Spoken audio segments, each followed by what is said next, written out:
and I get called from the Internal Revenue Service. It was like multiple six figures that I owed. Multiple six figures. To the IRS. Yeah.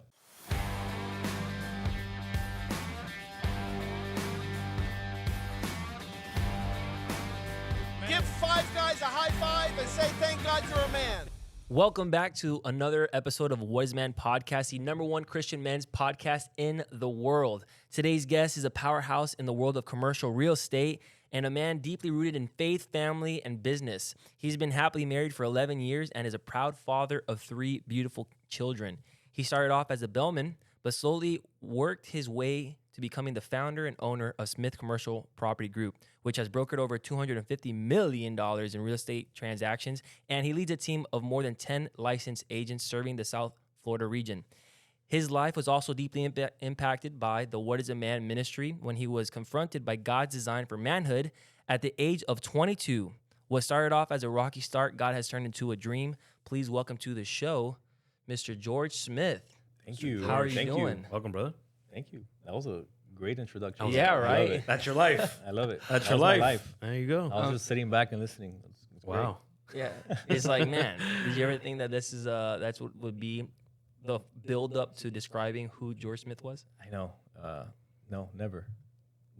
Yeah, something that we're gonna get in today is obviously his testimony, his backstory, but I know a little bit about it, and I can't imagine you 10 years ago, you know, knowing that where you're at today, you're like, you probably never thought that this would happen, but what God has for you, nobody can take away from you, right? 1,000%. Amen. That's awesome. I'm just like, I'm excited to be here, man. I really am. 'Cause, Yeah. what you guys are doing right now, I'm so excited. Yeah. Really to see how this thing takes off. Yeah, it's been a long time coming because we have too many good stories of what God's done in people's lives for us to keep it hidden, right? Yeah. Absolutely. Yeah. Those are hidden treasures. Yeah. So we'll go ahead and dive into it.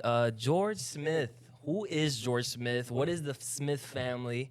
There's a million Smiths out there, but your family is unique, right? So tell us about a little bit about your grandparents, who your parents were, and pretty much give us a good understanding of the foundation of the morals and values that George Smith was raised on. All right, there's a lot of questions there. Well, have I'll you ever start heard of off- a Smith being from Cuba? I've never heard that before until All I right, met well, George Smith. So we'll start there. Yeah, I never met a A Smith before from a Cuba. Hispanic Cuban Smith. Right. So I grew up here in Miami, in West Miami to be specific. My parents, my mom obviously Cuban, dad Cuban. My mom from a part in Cuba, Oriente. So it's like Orguin is very deep in the boondocks in Oh, Cuba. I've never heard that one before. And then my dad's from Cardenas, which is more, closer to Varadero, which is a popular beach, So Were you born over there, or that's just your no, parents? I was were born here, Right. but my mom, for some apparent reason, would started taking me at the age of 5, 6 to Cuba Oh, wow. to meet her side of the family. Right. Wow. So I met my uncles, and that whole side of, my You have family. vivid memories of visiting over there. Oh, and meeting vivid all- memories, man. Yeah. As a kid, like playing in the street, like I felt like I was one of them. Yeah.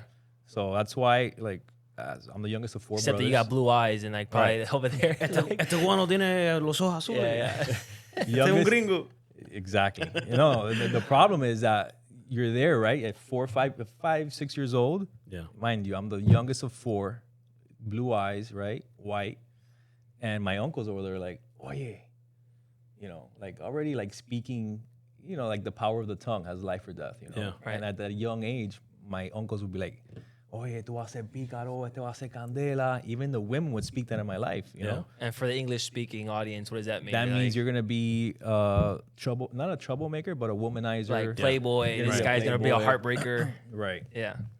And it's crazy, but those words actually took fruit. They actually, came to life. you know? Right. And later on in life, when you started dating, you're like, you know what? Like, this is what I am. They told me I was gonna do Yeah. this. So Fast forward to 13, 12, 13. Yeah. At that age, right? It's like normal, Yeah. Right. to start experiencing with, sex and, already, at that age, you're Yeah. like an adult. once you're middle school already, you start to realize, oh, wait a minute, there is a opposite sex, and we can Exactly. you can mingle around. Exactly. Hey, I have hair in other places on my head. That's it. And we were good to What's go. this? That was the thumbs up. Yeah. So you say you're the youngest of 4. Are those brothers? All brothers? Yeah, all brothers. How was that All being boys. the youngest guy? Did they pretty much show you the ropes? Is it everything that you would see them do, you try to mimic? Growing up, man. So we grew up in West Miami, right? That's like 71st and 3rd. I don't know if you guys know that area. Yeah. Playing outside, going to the park.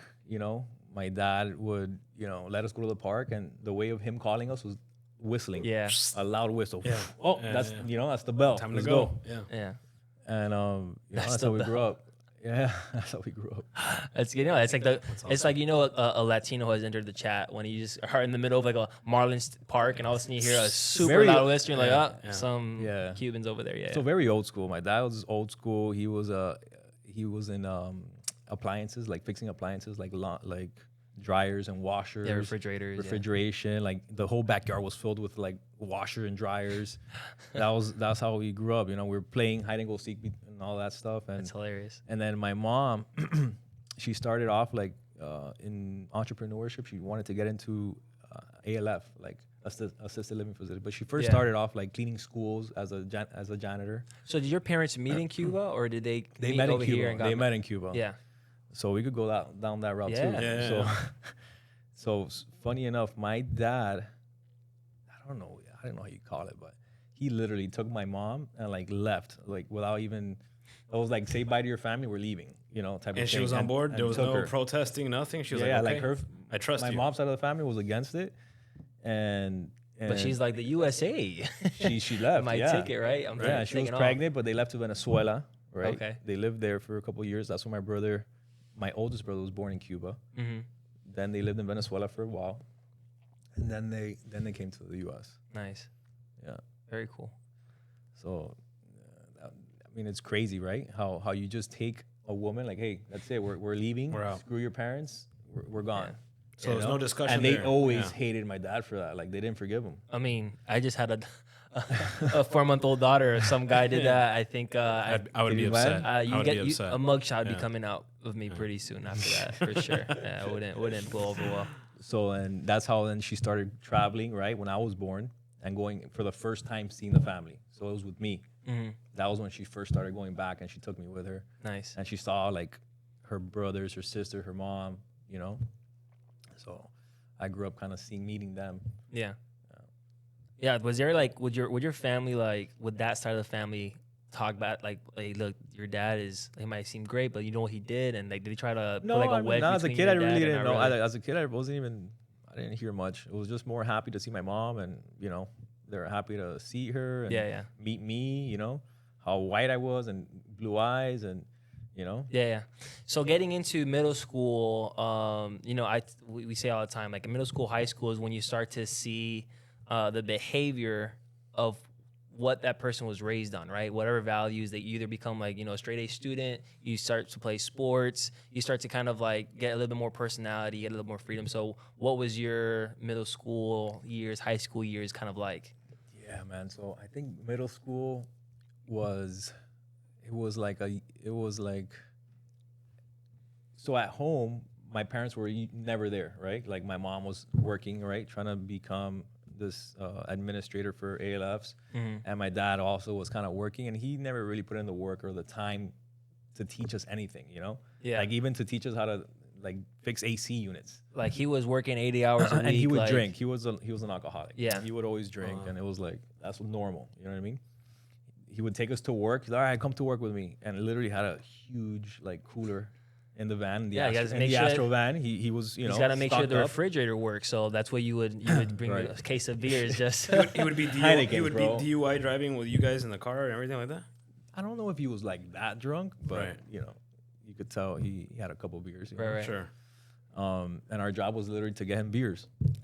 Give me a lager. No way. That's While he's it. working. And then like, hey, what are you doing? Oye, sal de aquí.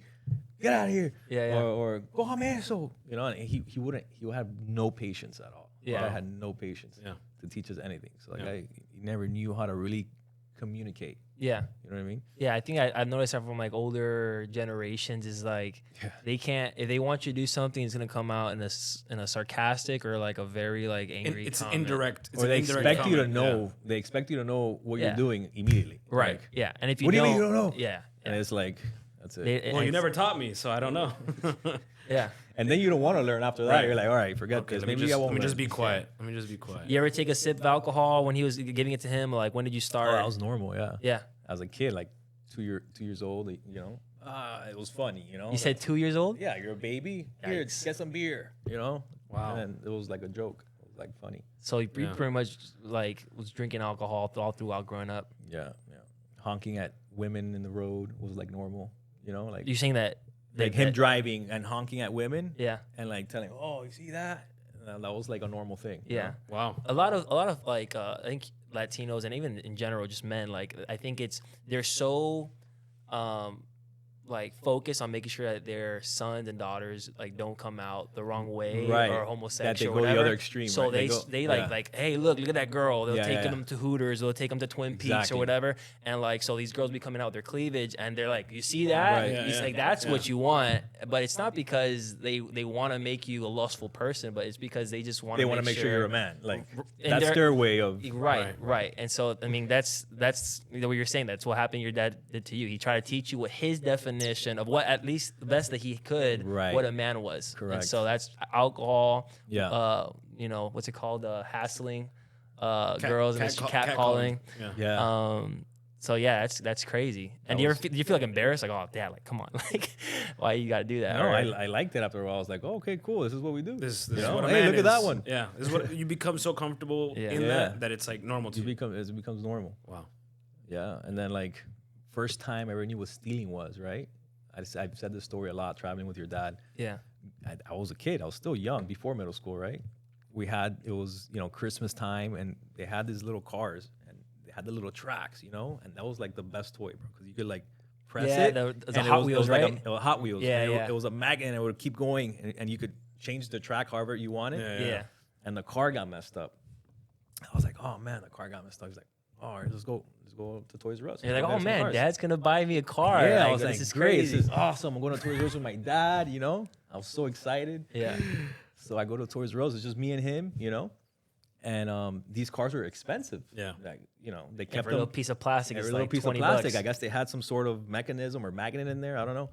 And they kept them behind this like plastic, clear acrylic, like Yeah. backing. Just showing them the type of Yeah, like a cars little, that they have. they were Right. showcasing them, but you couldn't get them. You Right. couldn't touch them. And he tells me, hijo, mira para allá. Asegúrate que nadie venga. Like telling me, make sure no one's coming. Right. And I'm like, okay. I'm like, okay. There's nobody coming. Ah! He breaks the acrylic. He punched bro. it. He punched it. And he broke it. The thing is hard to God. break. Yeah, dude. He grabbed like 2 or 3. He goes, yeah, vamos. He puts it in his pocket. And he's like, vamos, hijo. Man. I'm like, just walk out. wow. He just scarred. Like for me, I was like, wow. I guess that's how you do it. You know, right. Like I guess you. that's what you do. You know, when you need something. That's and nuts. It's not. You know, it's valuable and it's small. Right. Yeah. Most know, most dads. Are, Why pay for it? right. You know, If you could just grab it, you and could take just it off. grab it. No one's looking. Yeah. Yeah. Most dads are gonna be like, "Hey, don't steal, right? Sure. Don't do this." Yeah. But Yeah. your dad is teaching you. Listen, this is how Yeah. you want something. Take it. And Right. then there's I don't know if like I thought about this right after now older. Right. Like, what went through his head? Like thinking back. yeah. But it was his way of he just grew up in Cuba. This is what they did. right. Now he's here, and I don't know if he thought that would have an effect on me. Did he have a dad? Did you have a grandfather? Yeah, and my grandfather was way polar opposite of him. Really? Yeah, he was an elder in Jehovah's Witness. He was a Jehovah's Witness elder. So Oh, he was wow. very religious, but a good guy. He probably rebelled. And even my grandfather had like a story, right? But he changed, and but my dad was like the rebellious one. Yeah. He's like, So you're saying that your grandfather possibly had already had your dad. Your dad was already a little bit older, and then he transitioned to a Jehovah Witness life, or that your dad pretty much grew up with Jehovah Witness values his whole life. yeah, pretty much. Like he knew the word, right? Right. Like Jehovah's Witnesses in Cuba were very highly respected, Yeah. right? And they were like the most respected based off like religion. Right. And so he grew up that way, you know. Right, And so then they it's- went to Venezuela, right? My grandfather was there with them, and then they came over here. Right. So something must have happened either in his upbringing or with his dad that he just completely was like, you know what, it's my Yeah. way or the highway. And you know what it was? Was he And rough? Was your grandfather rough or no? No, he Not was. at He all? was that guy was amazing, pan. amazing man. He was a pang. No, he was an amazing man. Like even today, I look back, I'm like, man, that guy was a very good man. What it was that my grandfather was arrested in Cuba for like political issues, Yeah. and my dad said he saw his mom, my grandmother, cheat on my grandfather with another guy. So it scarred him. So it scarred him. And he saw that. Yeah, he's like, why in the world am I gonna live a religious life just to have my wife in the future Cheat on- just like take off? So with he another guy? saw that and like scarred him. Yeah. And then my grandfather got out of jail or prison, and my mom, I guess my grandmother never told him or anything. Right.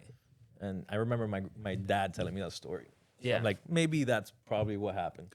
That is Makes why. sense. That is why I He was scarred. That's crazy. And you know that's like that's sad, you that's know? so many people's reality is Yeah, like, hey man, 100%. why don't you go to church with me? Oh, absolutely not. It's full of posers. It's full of fake people. These people are hypocrites, and you're like, what do you mean? What happened? And they'll My tell wife you, would cheat on me. Why would I do that? well, yeah, something Yeah. crazy, or like the priests are always touching kids or whatever, and you're like, what in the world are you even saying? Right. And it might be their own experience, or somebody else told them that one day, and then for that reason they're turned off to God completely just because of one bad apple.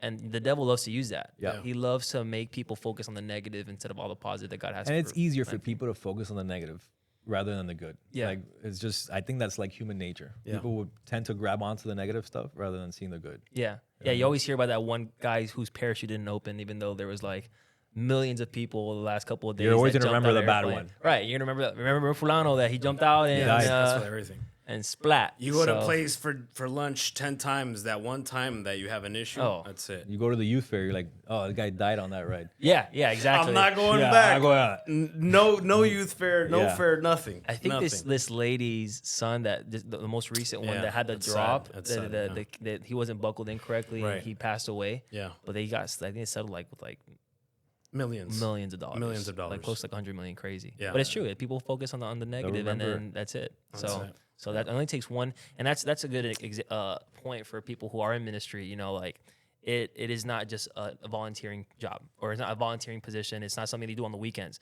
What you do at church will affect the youth there. And the Bible says it's the only time in the Bible where it endorses suicide, right? It says it's better to tie a limestone to your neck than to make one of these little ones stumble.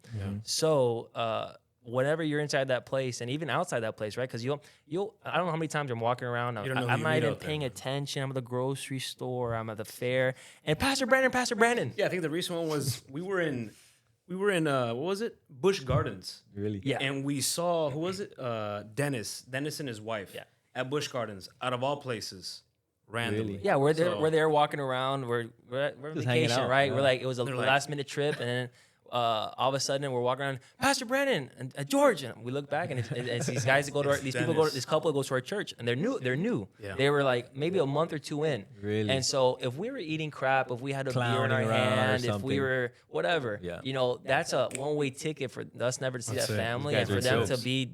And what you don't know is that Kenny, which is another pastor of the church, which is his employer, has been inviting him to church for years. Really? And so finally, after years of him being invited to church,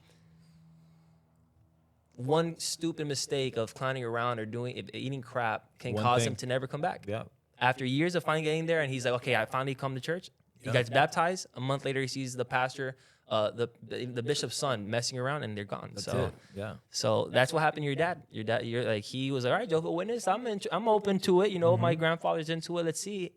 And then all of a sudden, Yeah, I mean, it didn't happen like that because we grew up. I remember my grandmother and her sister would like read the Bible with us. You know, we Yeah. had the picture Bible in Spanish, and we would read it, and we had like Bible studies as kids. We had Bible groups at the house. Oh, wow. Like yeah, we were involved. So you were know? exposed to that stuff. Yeah, as a kid. Even though your dad was not in line with that, or your mom was. my your mom was not. She was not at all. No, because my mom is not part of that whole Jehovah's Witness thing. They're more like campo. A lot of the campo stuff was also Santeria. Yes, stuff. exactly. You know what I'm saying? Exactly. And she was like against the whole like, wait, I'm not gonna celebrate Christmas with my kids. You crazy? you know? And, Yeah. and what, you can't wear shirts with anything on it? What, are you crazy? Right. Yeah. Yeah, that's how you know somebody just came out of Cuba. They're wearing a big Puma shirt, you know? Puma. So how else you gonna know? How else you gonna tell people she's Latina? Yeah, exactly. Yeah. So then, Do you remember when you ever wore like a sweater on your, you know? Yeah, like, yeah. Of course. Bro, you know that for my grandfather who picked me up from school, he's like, "Oye, quítate eso." Like, Take it off. Take That's it a off. skirt. That's like a No, take off that away from your waist. That's not, you know. That's Yeah, they have a worldly. ton of different rules. That's worldly. Worldly, yeah, like eso mundano. Got it. Yeah.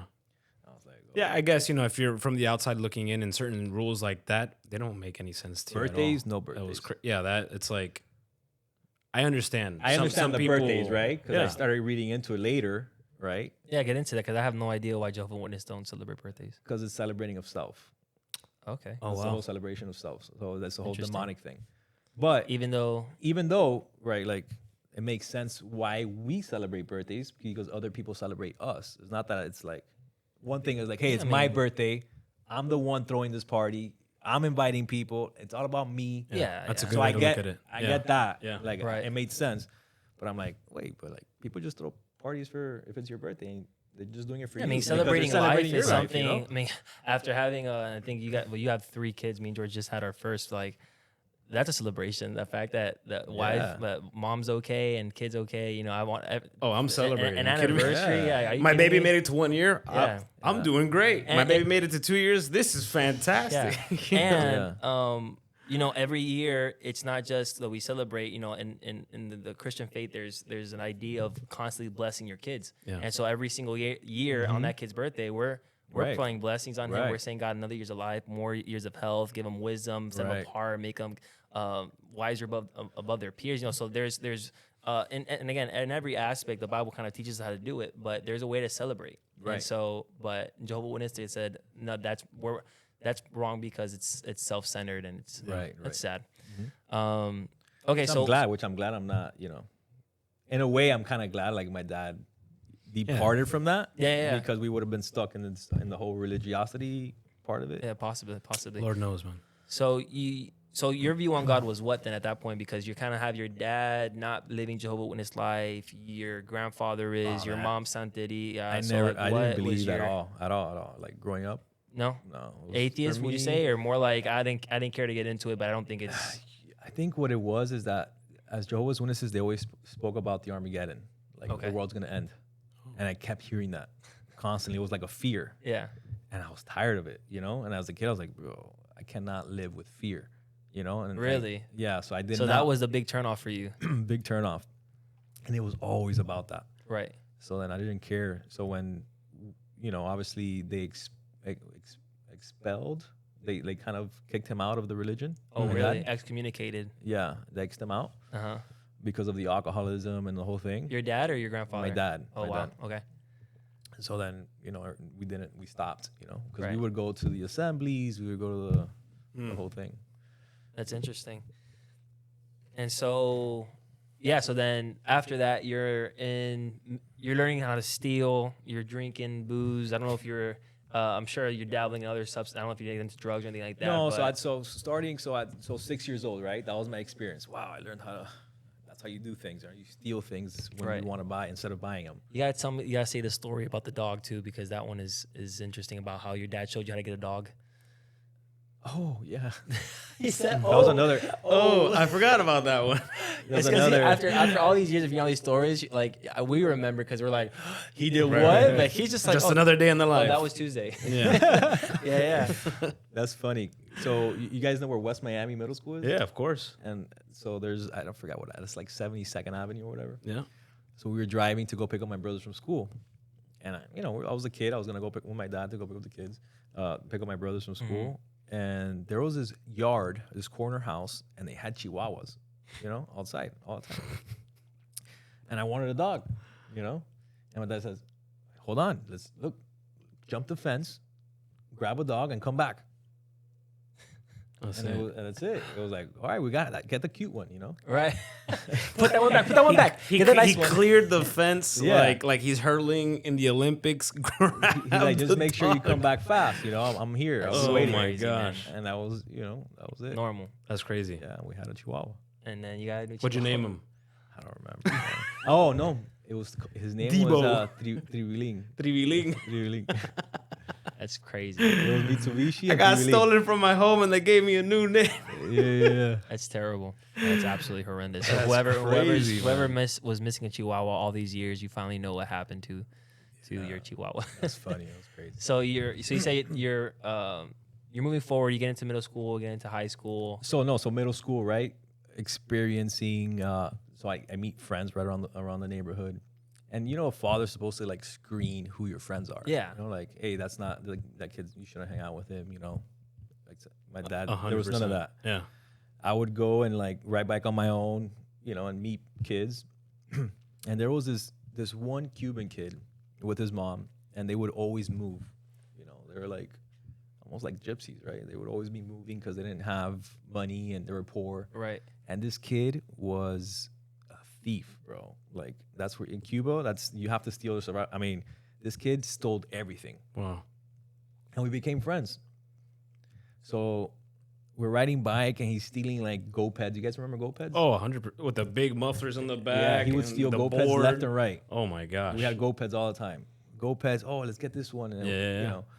we even stole one from a guy in the neighborhood who, man, thinking back In the now, neighborhood? In the neighborhood. The guy was, older man, with his wife, and he had this go-pad, and it was tricked out. It was the fastest go-pad. He had it in the shed in the back. And he would let us ride it because he was selling it. It was like, I still remember, it was $450. And I told my dad, I want to buy it, man. Let's buy it. No, está loco. Ese tipo no sabe, whatever. We're not going to buy that thing. Yeah. Right. Here comes Louis, my friend, my Cuban friend. He comes up with the go-pad, bro. I got it. It's in the bushes. I'm like, this guy got the go-pad. And I felt like now looking back, I feel horrible. But back then, it was like, oh. The it best came day up. ever. Yeah.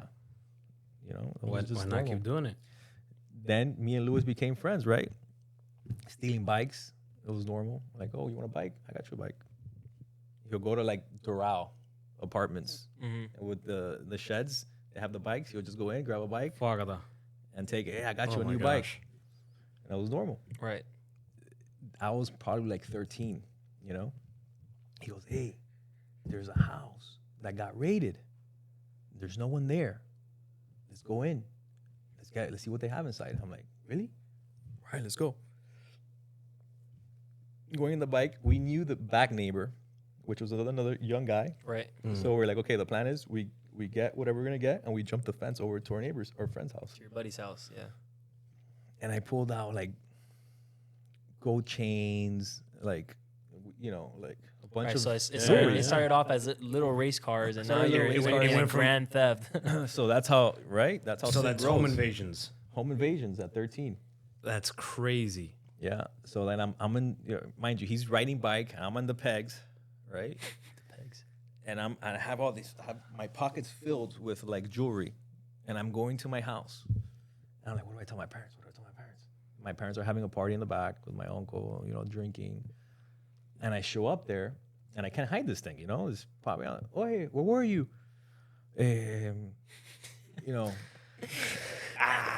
Look what I found. We found it, encontramos, we made up, I don't know what story we made up. Iba a ver, ok, dame, ponlo para allá, guárdalo, y ya.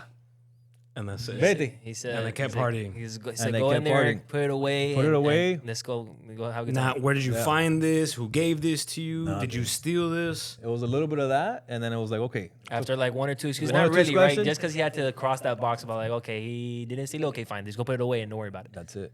That's Right? it. Wow. Did he end up selling it or did you keep it? What? I don't even know. You don't even know. So you would just steal it and just. Hey, it's Put it away? It's for the I family. mean, you are Here. 13. You are 13, so it's Yeah, like. 13. I mean, and if your dad's teaching you like to steal race, At like 6. what? It's not gonna end at race car little Yeah. Hot Right. Wheel toys. It's gonna. Hey, I was scarred already at 6. So And were you doing more home invasions after that, or no? no, I think That was enough adrenaline for you for that one time, and you're like, yeah, like Yeah. bikes and stuff. Then Yeah. Lewis promoted himself and he started stealing cars. And he'll come like, hey, look what I got. You've been promoted. Oh He my promoted gosh. himself, and from bikes he went to cars. that's Yeah, crazy. and then obviously he ended up getting arrested for years, and like we stopped talking, and then he'll. No, it's a miracle that You didn't know? happen to you because Yeah. again, it could have very well been, you Yeah. know. And I think it's best when people say like, you know, don't judge somebody in the corner there in the homeless in the CVS because in a split second that could be you. You know, it doesn't even matter. So Exactly. the fact that you know God was gracious enough to not let you go so far down that rabbit hole where you end up in prison Right. or in your life, He kept you. So that's incredible. Yeah. So you were still in school studying. You were still. I was still in school. I wasn't a bad student in school. You know, I think I was decent. I was probably like a B, C student. Yeah. You know, I always you always passed. You tried. passed and Yeah, you I get was, the I was average. smart. You know, They I was- told you, I'm sure if you applied yourself, you would actually get straight A's. Yeah. You know, You weren't I was stealing. always a quiet kid. I was a quiet kid. Give me I that wasn't- homework. Yeah. Yeah, copying was normal. Yeah, you cheated through in Cheated high for school. sure. Yeah. That was a thing. Like, Standard. Yeah. standard. Yeah. You had to have good eyesight. What high you school know? did you go to? Southwest and Braddock. Southwest. Yeah. So you finished Southwest Braddock, and you Braddock. graduate, you apply for college, or is that something that was like No, I you were never went done to with school? college. Yeah, no. But So backtrack a little bit. Hanging out in the neighborhood was always the bad. Like, I don't know.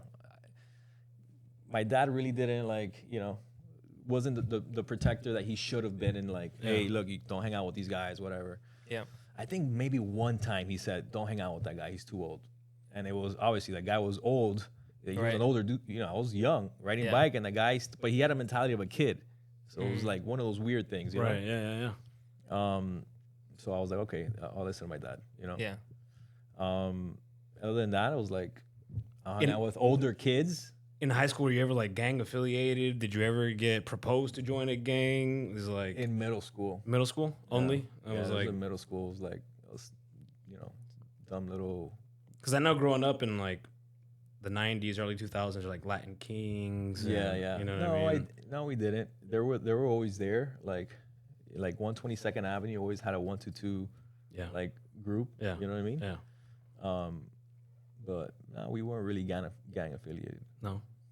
You guys were self-employed. We're Self-employed. Yeah. Sole proprietorship. Sole proprietor.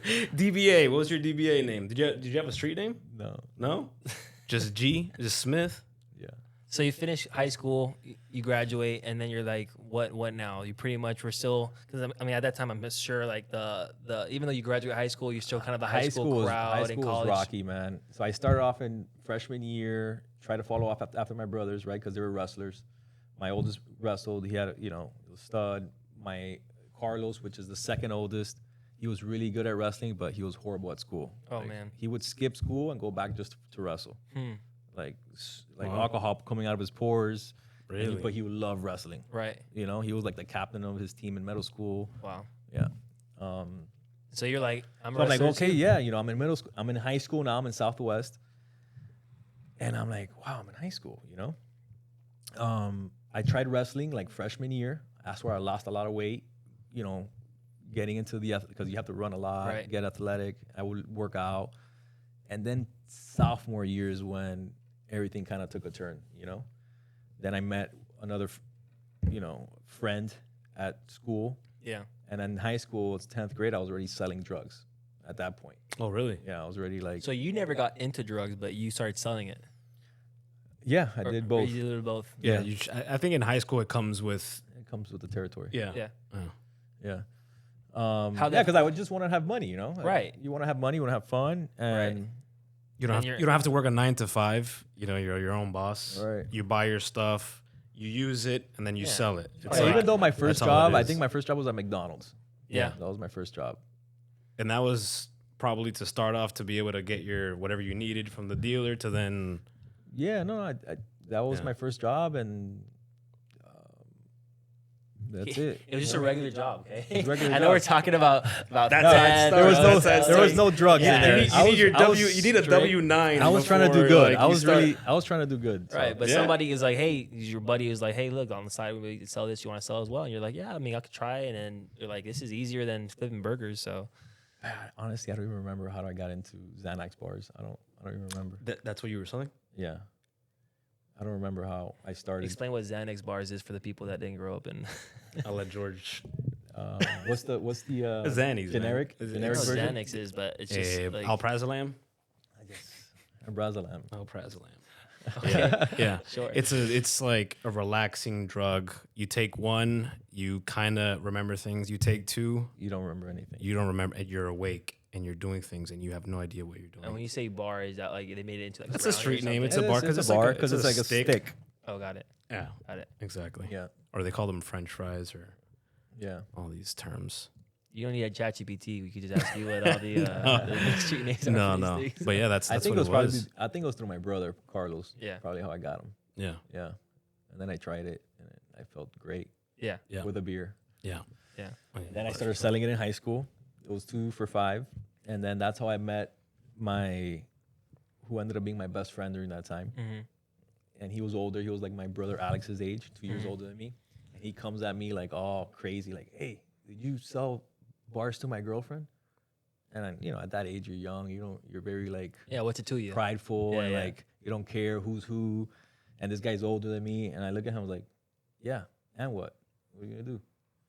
He's like, "Oh, are you Alex's brother?" I'm like, Oh, it Yeah. became friendly real fast. we became friendly real fast. Oh, And then we ended up becoming friends, and then he got really hooked on that. Yeah. yeah. Yeah. It's super. And addictive. he ended up, long story short, he ended up going to prison for 15 years because of that. Yeah. So So he he- started really he- armed robbery in the beach on that. You see. He was on Xanax. So that's 2 friends already before you're 18 that like it pretty much their road is set for destruction, nothing good.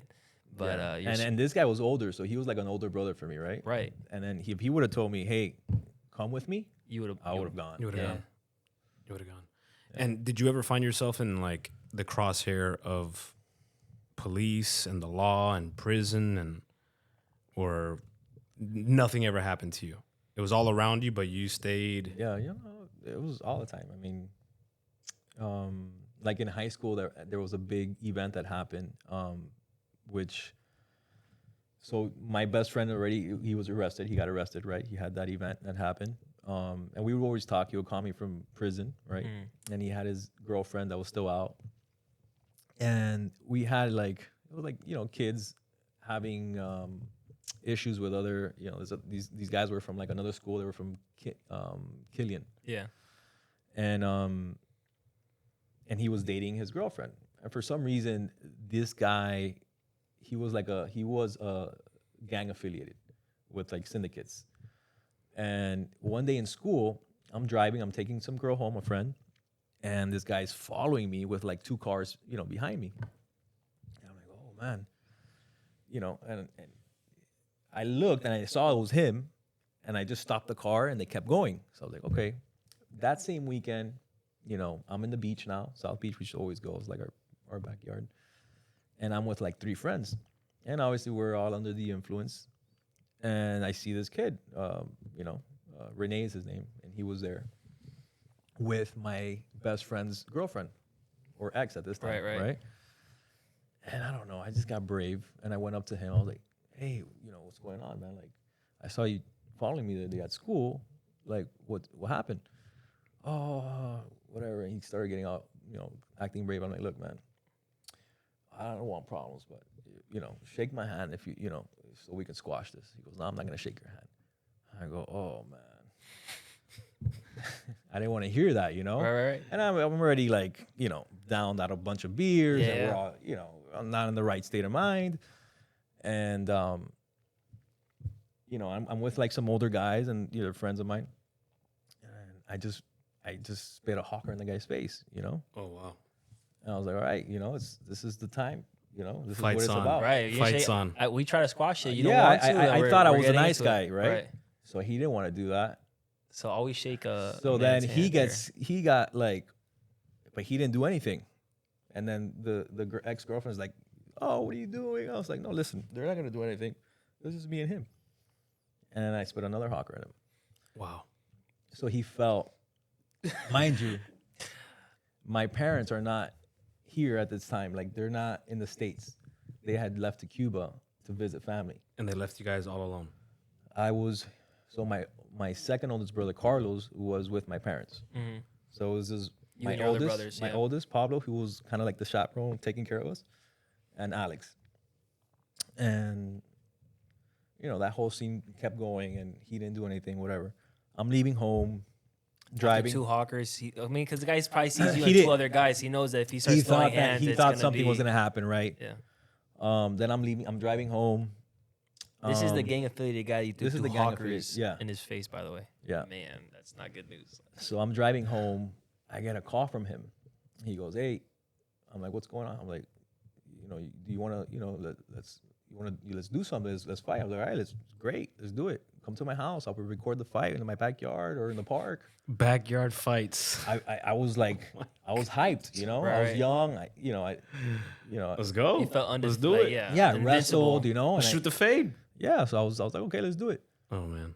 So then he plans, and I call my brother. I'm like, hey, look, listen, I'm gonna go to the park and I'm gonna fight this guy. He's like, no, don't do that. Tell him to come to the house, right? Tell him to come to the house, to the backyard. You guys will fight, and that's it. Okay, I tell him to do that. This guy takes, I think it was like 3 hours, bro, forever. It takes forever to get there. In this moment, my friend from prison calls me. I talk to him. Next thing I know, I mean, we're waiting for this guy to show up, and I hear, like, I'm outside, right? So, picture a street with 3 houses, and there's a corner and a corner, right? And I hear a peeling out of a car on the corner. No, mentira. So he shows up in a BMW, and he parks backwards at my neighbor's house. And there's like 5 guys in the car. He's one of them, right? And he's just smiling. So I'm looking at him, I'm like, what are you smiling? Get out of the car, let's go to the back. And he just stays there. Then I hear a car peel out. And it was like a Suburban. They come to the front of the house, and 4 doors open. And like 7, 8 guys, and another Suburban comes. Another 8 guys come out with like crowbars and like sticks and Brass knuckles. yeah. Wow. And then he gets out. And then he runs at me. You were in the house or outside the house? No, this is out in the front of the street. So you see this guy pull up with 5 guys, and you stay outside. So yeah, when he stays there, but then the 2 other cars come, and they, you know, out of nowhere, Right. my 2 brothers are outside, and they got hit with the Crowbars? crowbar. My brother Pablo, he got airlifted, and then my brother Alex, he got hit with the brass knuckles, Wow.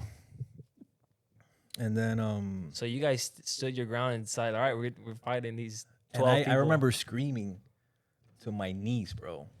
My niece was like, she was young, man. She was probably like 6, 7 years old, 8 maybe. Samantha, get the gun, or my sister-in-law, get the gun. You know what I mean? Like, Right. I mean, they're gonna kill at us. this point, That's it, yeah. yeah. With Yeah, crowbars, that's- brass knuckles, and there's 12 guys out there. It's not gonna, or more Right. than 12 guys, yeah.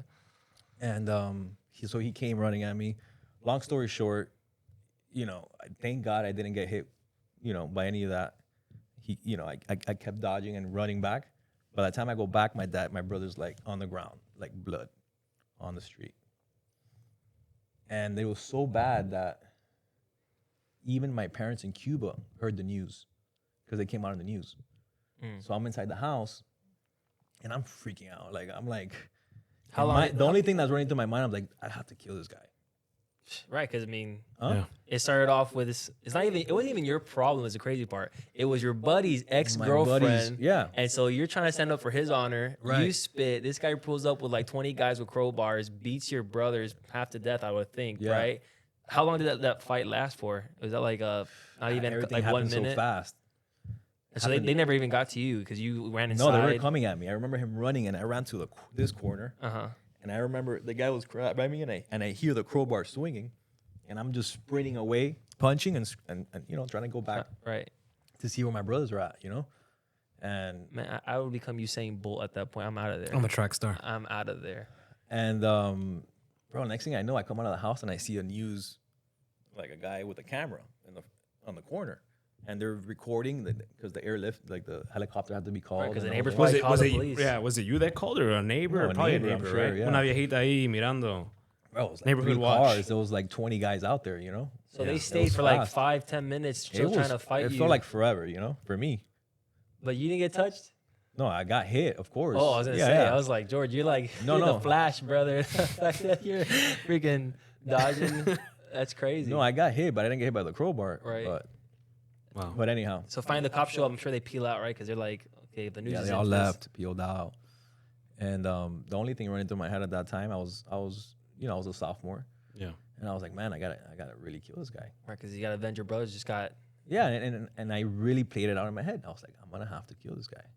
I'm gonna have to like really tell myself I heard voices, and I'm gonna have to go find this guy. You know, like you're already thinking about the alibi. everything. that you're- that you you- start that you playing went it in your crazy. head, you know, and I'm like playing it in my head, like worried about my brother, how he's doing. I got in the fire truck with my other brother Alex, and everything's chaotic, and I'm like, wow, I have to really take care of this. You know what I mean? Your brothers, they had like cracked skulls, or was there anything like met the emergency? Yeah, my brother had this cracked here, and it was like swollen, and then my other brother's mouth was like broken, like popped open. Man. Yeah, it was really bad. It's a miracle that none of them they got killed. It's crazy. Yeah, it was really bad. My parents find out. The news ended up getting over there, and that's when my parents were like, okay, we're gonna change schools. You're not gonna go to Southwest, you're gonna go to Braddock. And so that's when I changed. So I went to Braddock, learned all the craziness from Southwest, and took it over to Braddock. Braddock. So Nothing really changed. You became the cool guy fast over there, huh?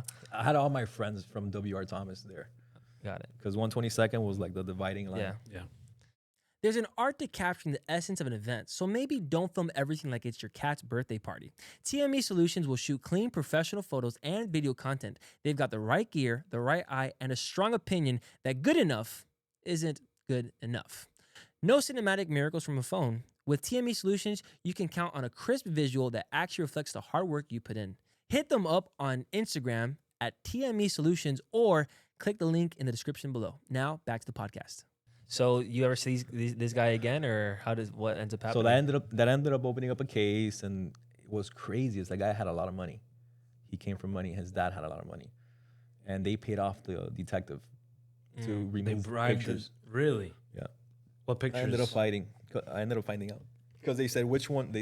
They show you a lineup, right? They said which one of these guys is it? I'm like, I couldn't tell. Right. So I picked the picture, which was the guy wasn't even on the lineup. So They set you up, so they probably put you a ton of different guys that you didn't. So this that weren't even guy's there. dad was very he passed away, but he was very wealthy, and he had a big lending company. It was like a bank, Right. and he was very connected. And So pretty much that was the last time that. Well, your feelings for the guy didn't go away, I'm sure. But did you let that go, or? It took a while for me to let it go, because I know it got very serious. My oldest brother Pablo had a friend that knew him, and I tried to mediate the situation. And then he said, "Hey, we'll give you some money for the bills or whatever." Like he wanted to really Squash it. Yeah, because it was I got into a lawsuit. I got into a criminal case or whatever. And then we ended up dropping it, and that's what happened.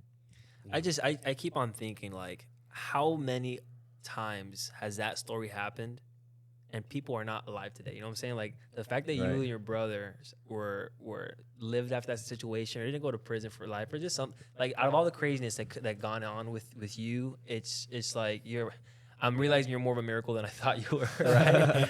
It's incredible. Yeah, it's that's crazy. So okay. So any more stories in high school, or you graduate and we start getting into No, adulthood? there's I a bunch of guess. stories, but I mean, we'll be here all day. Yeah. But you were never arrested. You never went to prison. I did. I got arrested once. It was concealed weapon charge. I was a promoter for a club in the beach, and it was Halloween. And we had rented a hotel there in the beach, and there was a fight that broke out inside. Right, my brother was involved, my cousin was involved, or whatever. And then they're outside, and then me, the smart one, right?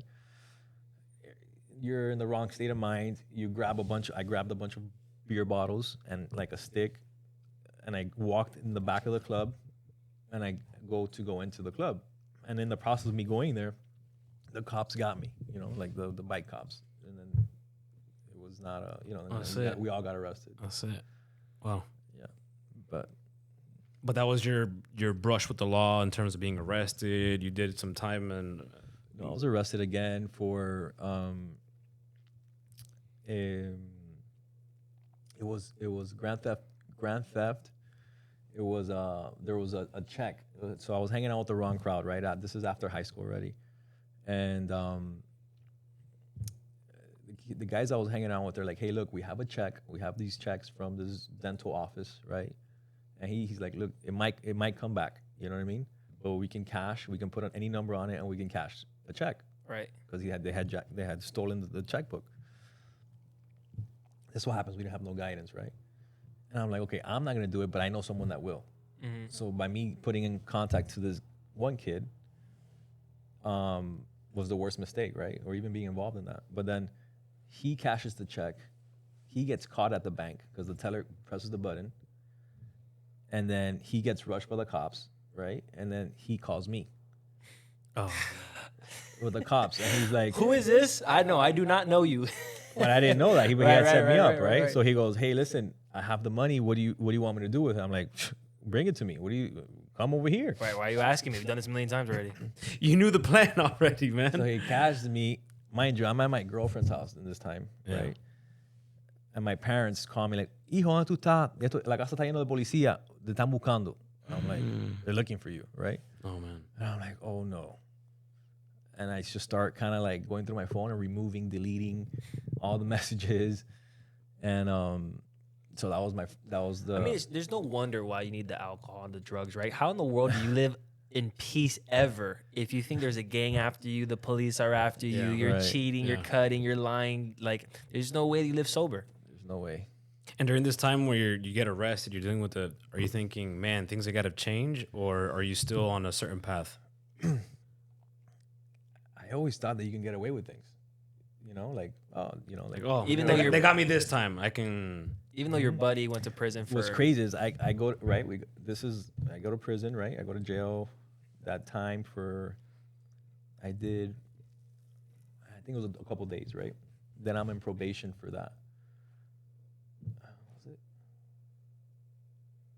I don't know how the sequence went, but I get caught with a stolen 4-wheeler after that. So now it's on probation? Now it's And you're on probation? And I'm on probation. That's when I did the 21 days. Wow. That's when I went in for 21 days. So I get caught with a stolen ATV. And yeah, at that point, then I go in, right?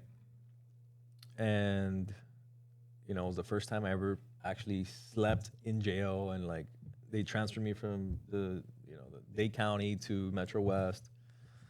And it was like, wow, that was the wake-up call for me. I was like, okay, this is not what I want. You know what I mean? But what's crazy, and how that when you don't have God in your life, you just keep doing the same mistake over and over again. Yeah. I met a guy in there, we became friends, and this guy, nice, but that guy was full of tattoos, right? And we had a Dodge Ram before. And he goes, and I knew like it was a burden for us. Like we wanted to get rid of it because it was a gas guzzler or whatever. He's like, yeah, I could disappear that for you. Like I could put it into like blocks of metal and nobody would ever find out. And I was like, great, let's connect when I get out. Right. We connected. And that guy, you know what he does? He robs me. I get the truck. I say, okay, take out my system, give it to me. We'll call the cops to report it, and I'll have the keys on me. Mm-hmm. That guy never did that. He just took the car. Took the whole car, kept everything, lit it up on fire, but kept everything and the keys. So then the cops call my dad, like, hey, your car is here on fire. And that's when my heart dropped. I was like, now I'm really going to go in. Now I'm really going to do like serious time, because I was ready. 3 strikes. Yeah, 3 strikes or what? Strike. So my heart dropped. I was so scared. I was like, oh my God, I'm going to do 5 years now. I'm freaking out, having cold sweats at night, telling my dad, like sleeping with my dad because I was so scared. You know what I mean? Wow. then they say the cops call like, hey, we need an interview. You need to come into the station, right? This is Hammock Station. I'm like, okay, sure. I was already a bellman at that point. I was working at the hotel. And the cop tells me, listen, so what happened? And I had like this whole lullaby in my head. I'm like, okay, this is what I'm gonna say. You know, I'm gonna, you know, I was in the Keys in Memorial Weekend, right? I was dancing. I lost my keys. I'm like making stuff up in my head. You know what I mean? Like this will work. Oh, that's what happened. Okay, cool. They left me. They left me in the room. They're waiting. The guys come back. They're like, hey, listen, we have this tracker. And I kind of had a feeling they were lying, but they got me. They're like, listen, we have this tracker, and what you're saying, your story doesn't match. And I was like, all right, I'm gonna have to come clean. Like, I have to come clean. I told them, listen, this is what happened. Bah, bah, bah. I told them the whole story, right? They're like, you know you just got out, right? I was like, I know. I was like, but please. And I really pleaded to the detectives. I was like, listen, don't put me in jail. Like, please don't ruin my life. And I pleaded to them. To this day, I want to go back and like really find these guys. There's a way that you could. Go back to the affidavit. Yeah. And they're like, listen, I was freaking out. Because those 5 years of my life, I was like, I'm young. I don't want to do that. Right. And he's like, we're going to give you a chance. We're going to give you a misdemeanor for a false police report. You got to pay back the car to the insurance. I was like, say less. I'll figure it out. Consider it done. Yeah. Wow. What I'm thinking is like, hey, here's how far can like a family fall out spiritually, right? Because you go off from your grandfather being a Jehovah's Witness, and even though it's not truly who God is, and it's not Jesus, and it's not that good morals, right? But at least you have some sort of morals. But from there, you have your dad, which, I mean, hardworking guy, maybe stole a little bit here and there, but nothing as crazy, I think, as what you gotten yourself into. But a step further away from having biblical morals. And then, since he didn't instill that in you, then you get into where you got into. And if it wasn't for you converting to Christianity and finding God and allowing Jesus to change you, you know, God knows if you would have kids and where would those kids end up. And it reminds me of this verse, and it's Matthew 12, and it's Jesus talking here. It's talking about 12 verse 43. It says, an unclean spirit leaves a person and seeks rest but finds none. The spirit decides to return to the person it left and finds that place unoccupied, clean, and orderly. Right? So an evil spirit leaves this person, but he doesn't fill himself up with the Holy Spirit or with God. It's empty, right? While the person was delivered, the evil spirit comes back and it's like, oh, it's still vacant, right? And then it's not that the spirit comes back in and then it's back to how it usually was. Right. It says, verse 45, the spirit then goes and brings 7 other spirits more wicked than itself. Wow. And they all enter and dwell there, making the person's condition worse than before. And so while this is talking about an individual person, I can't think about how much it relates to your family, how so accurate. It was just, it was just one generation ago that you guys were, or 2 generations ago, that you're Jehovah's Witness, you have some sort of biblical morals, but because they weren't passed down, whatever your great grandparents did was probably nothing compared to what now those evil spirits that were just manipulating the heck out of your generation. There's so many kids that get into this type of lifestyle and they don't make it, but God's hand's over you and you're finishing high school, and pretty much. And before we get into after high school, what was I guess one of the last stories in high school that you of one of these episodes where you're fighting people for somebody else's honor? It was just a lot of fighting. It was a lot of fighting, and so I'm new, all right? I left Southwest, now I'm in Braddock, right? I see a lot of my old friends, right? And, you start dating and stuff like that. I played football there in Braddock. I tried to do good, I was like, all right, let me start a fresh start, let me get into sports and let me do the right thing. And, I was still kind of selling drugs in a way, I had the magnet under the truck, I'd stash everything. Not in a way, you were just definitely selling drugs. Yeah, in a way, for sure. In a way. Street pharmacist. I had graduated from Xanax into cocaine now. Oh, wow. Wow. And Yeah, so I had encountered an issue there with some girl I was dating, and her ex-boyfriend was like an affiliated gang member, right? So one day I'm studying for my SATs, right? After Oh, school, good. You know, Okay, I'm I was waiting this whole time for I was studying, Finally, right? academics. Right. academics, you know, SAT, good. I'm in football, you know, and Going there's for like class president, right? New school, new me. Going for Yeah. class 20 blocks president. down, but I'm a new person. yeah, It's good. I almost actually won Homecoming king. homecoming king. Anyhow, so these kids start coming out to the classroom. Mind you, it's like after school, everyone's home, you know, and they're like, "Hey, there's people waiting for you outside of the school." And I'm like, "Okay, you know, now I'm new in the school, and I'm already getting into problems." So I had my good friend Lazaro that was there, and I texted him like, "Hey, Lazaro, come by the school and see what's going on. There's people that are waiting for me."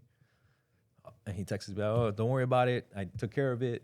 This guy wants to fight you, you know, etc. You know, let's set it up at Wesley Matthews Park." I'm like, "Okay, all right, let's do it.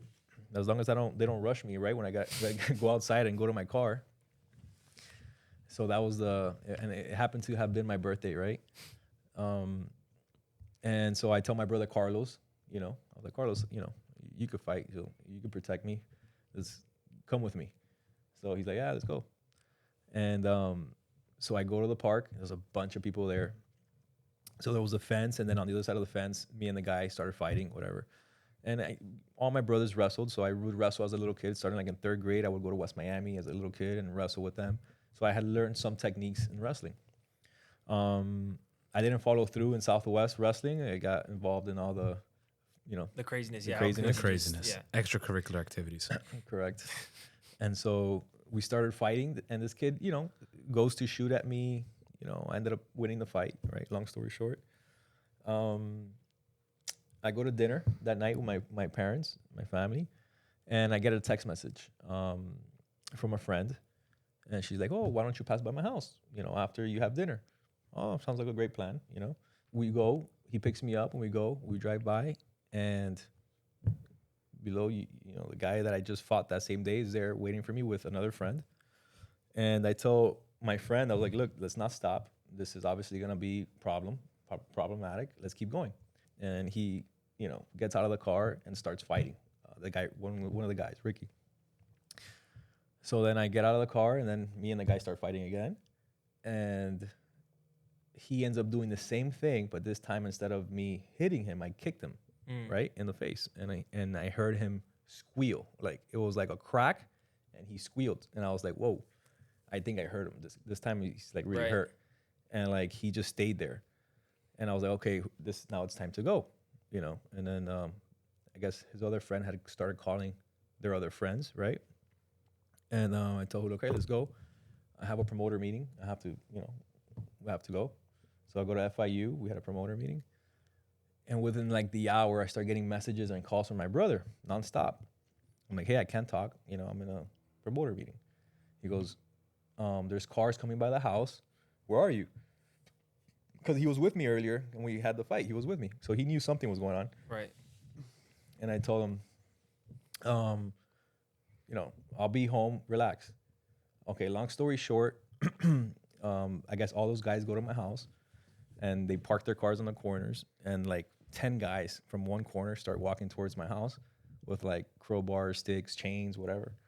And my dad would always look at my brother like through the cameras to make sure he sees what he's doing, and which is always smoking pot in front of the house.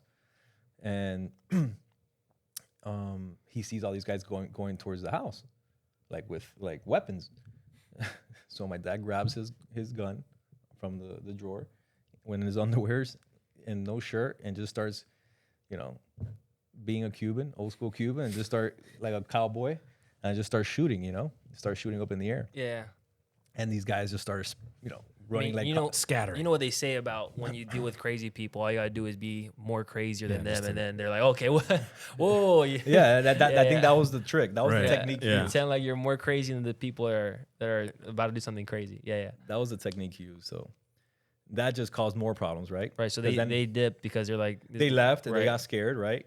But then like following a couple weeks after that, my windows started getting broken, like my car windows, my parents' car windows. And what's your like? I can't imagine what it is like for your mom. Probably like, the only girl living in the house at the time. Like, how is she still sleeping at night, knowing that there's like gang violence happening, coming towards her house? How was like, what was her mentality in the entire thing? I'm sure she was concerned, you know. I'm sure she was. That's Yeah, a problem. yeah, probably. We have to. It's not something you call like the pest No, control but guy. she didn't want to. She didn't want to blow it up, you know. She knew that I would do crazy stuff, and she's like, you know, Hijo, don't worry about it. The insurance was gonna cover the windows.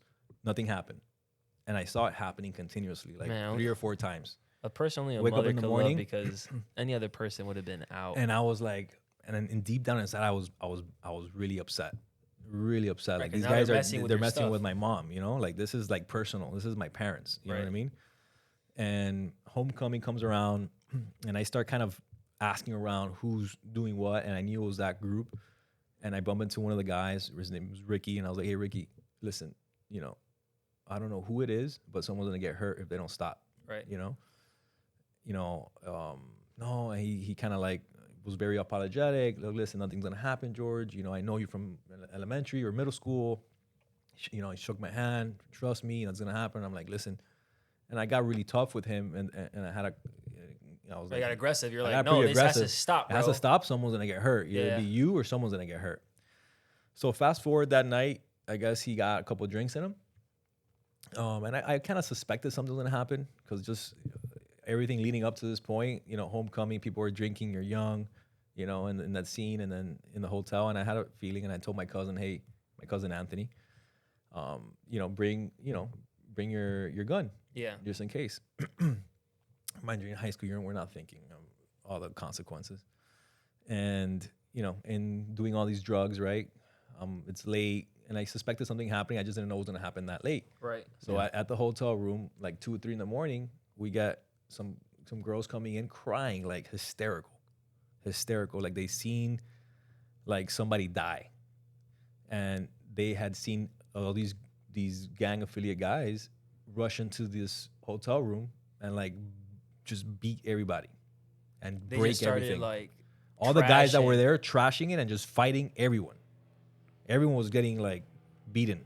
Like it was. It didn't matter who you were. If you were there, You were there, getting swung you're at, getting and it. they were trashing the hotel and Yeah. just making a mess. And they were I guess saying my name, like, where's George? And they were looking for me. And I got this news, 3 in the morning, 2 in the morning. I'm like, wow, this is no better time than this. And I'm under the influence of those drugs, right? Alcohol, whatever. And it kind of made me feel like, you know what? Whatever. It's the Xanax makes you do that. It's Right, like you're just like, don't care. And you're like, this is gonna end tonight because It's I'm so gonna sick end. and tired Yeah. of everybody I was messing tired. my house and Breaking my car windows. My mom was like always kind of like, I saw her struggling. You know what I mean? right. And so you already told your brother, or I think your brother, or My cousin's cousin. strapped. So you're like, And my it's cousin was happening right now. gang affiliated in Little Havana, which Right. was like the worst part of town. So you're like, somebody's gonna die tonight. It's And gonna stop. he was like crazy to another extent. I was like, okay, do it. And he never asked questions. He's like, all right, I'll do it. Like, let's go. And I was like, okay, let's go meet them at the hotel. And I told one of my good friends, Lazaro, I was like, come with us. You drive, and it was me and my cousin will get down. Yeah. And then we go into the hotel. I see one of the guys that sees me in the lobby, and he runs, leaves his girlfriend behind, goes to the elevator, and goes to like the 9th floor or whatever. So we wait till the elevator stops. We go up, and like 10 of these guys come out of the hallway, right? And I happen to know one, this guy, white boy that I went to middle school with. And he was like happy to see me, like, oh, George, how you been? I was like, yeah, man, great. Yeah, I'm doing phenomenal, bro. Where do you I know. I'm on a mission. I was strictly business right now, Right. I'm like, we're not in the right state of mind. My cousin, we're willing You're to. about to we're- kill yeah, somebody, we're willing and to- hey, man, remember me from math class in 5th grade? And you're like, yeah, we're willing to. get out of my way. Right? You're just- yeah. Exactly. We're willing to shoot somebody, at this point. Wow. And I'm like, listen, where's this guy Ricky? He was looking for me. Where's he at? And he's like, oh no, he's sleeping right now. I was like, okay, great, wake him up. Wake them up. Yeah, I'm here. He's Yeah. looking for me, right? No. He's not gonna wake up. I was like, listen, someone's gonna get hurt and this has to end tonight. You know what I mean? Like, I'm tired. My car windows are getting broken into. Like, this has to end. Right. And they randomly pointed at this one guy that was there, which was like a national, like, state champ wrestler under the influence of cocaine, you know, ready to, you know, stop at nothing. And I was like, okay, you know, I was like, all right, let's go. I won't fight anyone. Did this guy have anything to do with anything? They just he was just one of the gang members. just I mean, pick him. yeah, just pick fight him. this guy. I mean, he was probably part of the breaking the windows. Like he was probably one of the yeah. guys, you know. So we end up fighting, right, in the living room. And mind you, all these gang members, these guys are low class, trailer park, like, you know, not families are not involved. Like, Right. no one cares about anything. Right. Willing to stab you. Yeah. And I remember telling to my cousin, like, listen, mind you, my cousin, 6'2", golds in his mouth, Saints jacket, pulls out the gun. I was like, pull out the gun, make sure everybody knows you have it. And if anybody gets close, you just shoot, okay? And he goes, all right, let's go. And so they open the living room up. We start fighting. And mind you, I wrestled, you know, as a kid. I didn't get too serious into it, but always, you Right. know, Your my brothers brothers all were wrestled, champs right? too, so you learned some pointers. And I know how to sprawl. You know, if someone shoots for you, you sprawl quick, you know. Yeah. This guy, I didn't even see him shoot. I was like in slow motion. And When he you gets say me shoot, out. you mean like he just gunned Yeah, at you? You he didn't see would him. gun at your legs Right. and then take you down. Another gun illustration. No, he jolted at you. He jolted right. at your Right, legs right. and then picks you up and slams We you. have to make sure the terms are correct because Yeah, we're yeah. talking about guns and shooting. So Sure. right, Not gun. right. And then, you know, he got me on my back. In my head, I was like, wow, I've never been on my back. And this guy just hits me like 2 or 3 times. And I'm like, well, I'm losing this fight. Like, everything just flashed. And I kind of woke up.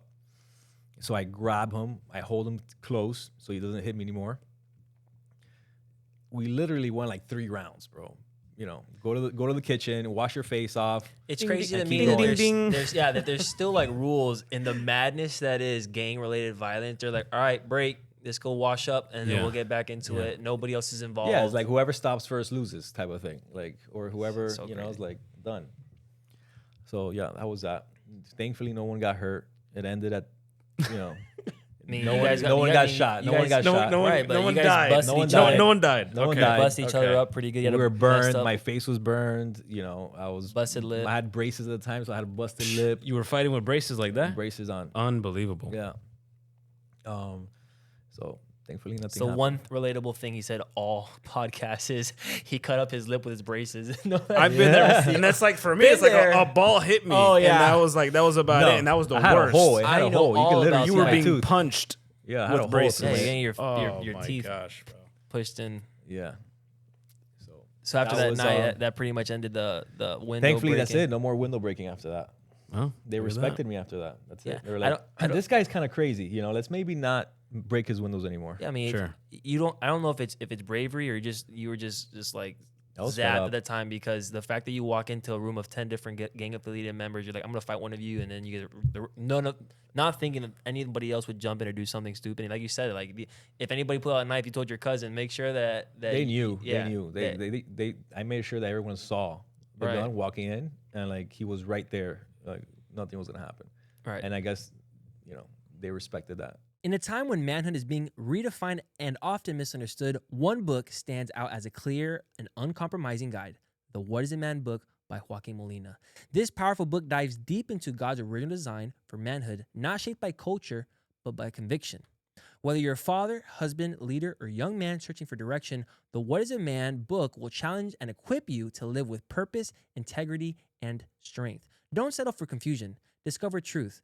Don't think you know what a man is. Know who God created man to be. Get your copy of What is a Man by Dr. Joaquin Molina today, available at whatisaman.com or amazon.com. Now back to the podcast.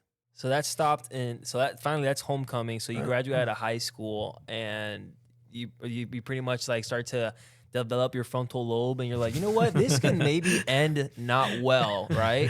So let me not continue doing gang So related. the big wake up call was, I think it was senior year. It was senior year, beginning of senior year, where my mom was incarcerated. Oh wow. I was in school, and they like the feds go into the house and they grabbed my mom and they took her in.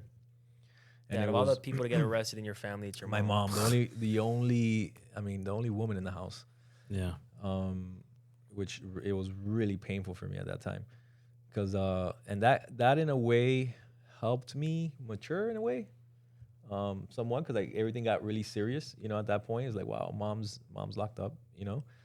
And mind you, she could have done a lot less time. I won't get into that, but she could have done a lot less time. I was dating a girl at that time, and her dad knew like what not to go against, especially the feds, because they'll give you more time. And my parents looked at me like I was crazy. They're like, "What? You don't love your mom? You're not gonna hire an attorney for your mom?" I was like, "No, I love her. That's why we can't do that. Because if you do hire an attorney, they're gonna give her more time. Right. So you're saying that she should just went in. She should have taken the plea, right? Right. And they'll give her like a year, months. So we ended up being 5 years without her. And that was kind of like a way of life for a little while. I would go out clubbing, and like 4 a.m, get home. My dad's pulling out his car to go drive up to Ocala, and I would just go to the back seat and sleep. Sweat all the alcohol out, wake up, then go see my mom. If you don't mind me asking, why did she It was Medicare fraud. Medicare fraud? Okay. Yeah. Yeah. And man, my mom, she was a tough woman. She did not rat anyone out, when she had the opportunity to get less time. She would it wasn't in her. She was like, nah, I'm not gonna mess anybody else's family up. So it was tough. So that's like a wake up call moment for you. You're like 5 years, you're like, okay, now this is getting serious. And now this entire time, besides bruises and scrapes and maybe your one buddy that goes to prison for a little bit longer, Yeah. Life becomes a little more serious. Like, oh wait, there's some long term effects to this type of lifestyle. Yeah. So you're like, let me try to find an honest living at that point, or you're I was still young, I was trying to like do things right, like be an entrepreneur. I didn't go to college, I was trying to do things right, show my mom like, oh, I'm gonna do it right. I had met some guys that were making money, in the Keys one time, and they were a very popular group now, 305 No Fault, and they offered me the opportunity to be like a sales guy, like, hey, you can make money, find people something that you could put on a W-2, yeah, something you have, make money. I was like, okay, great. What do I have to do? And that was kind of like my college, and I was like known as their golden boy in like sales, because I did get a lot of leads for them, know. And then I learned that whole business of how they got, accidents and like attorneys. But I had an issue, right? Because I did a lot of drugs as a young kid. So I had a lot of like stuttering problems, and I couldn't elaborate when I would speak. You're saying young drug usage causes psychological issues? It does, heavy. That's like nobody knows that. It's like people. I think we might be two peas in a pod. Yeah, but it's like people doing weed think they're not gonna have long term effects, or them vaping or alcohol is not gonna have long term effects. When I think it was probably the Xanax and the cocaine. Oh, I'm sure it was everything. Also, the not sleeping at night and anxiety and probably being punched in the head as well. PTSD, whatever, Yeah. CTE. So I tried doing my own company after I learned the business from these guys, and went on this entrepreneur route, of doing things. Right. Legally. Yeah, legally. That's nice. So you're finally trying to live above board, and then at this point, again, no thought to God, not even a second thinking like, you know what, maybe there is a God, or he has a plan for me, or I have a purpose. You're just more like, again. No, during this whole time, like my brother Alex was always, like preaching, and I'm drunk, getting home drunk. Oh, so your brother at some point becomes a Christian. He was Christian already. Oh yeah? Yeah. How long? My brother Alex. How long was he a Christian for? It's funny because he and my grandfather, the Jehovah's Witness, he was the one that always went with him, and like went to the assemblies and read and like learned and like really read the word and like learned it. He went to the extent of learning Hebrew, like Wow. And he was very studious. Would he talk to you about the word when you were involved with all that? Yeah. He would always, and I would listen, you're like under the influence, you start to listen a little bit, and then you're like, okay, I don't have time for this. I gotta go. Yeah. So at this point, he's still is he inviting you to church, or he's definitely praying for you? Because the only way you're alive today and that you didn't go to prison is because of the fact that he's been praying for you. There's no doubt about that. But so he invites you to church, or yeah, the one that would actually invite me to church was my brother Pablo and Alex. So they would both go to church, but Pablo was more like, I'm going because Pablo invited me. You know, like we have a lot of more similarities, and he was more relatable, and he's like, hey, let's go to church, let's go. And he was already, he had his own life, had his own family. He would come to our house as the older brother and like, hey, let's go to church on Sunday morning. Let's go. I'm picking you guys up. Let's go. So that's how it happened. Nice. So how many? I mean, I'm sure you probably went once, then didn't go for another month, and then like was it kind of like that, or you slowly got into church, or? Yeah, in the beginning it was like I would go, and then I wouldn't go. It was like check the box on a Sunday. Yeah. And then I went to church. I feel better. Right. And so, like for the most part, even though there's a lot of people that go to church and then they go maybe once a month, even that I would, whatever it may be, something that I was raised with is that church is non-negotiable. Doesn't matter how you're feeling. Doesn't matter how what you have. If you have a game, we're young, we play sports, a sports game. If you had whatever it may be, people are going out for movies and a youth group night. Yeah. It's important that you would just. Church is non-negotiable. We're going to church 100%. because whatever. That's the way it should be. Even there's people that maybe go once a month. Even then, it doesn't matter if you're going high. Just go to church because you never know what word is going to impact the person at that right moment, right? And so you have to go to church. Maybe it didn't.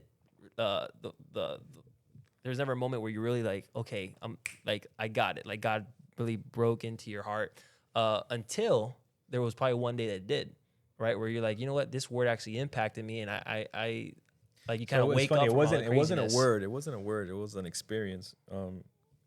So during this time, I'm doing my own business, right?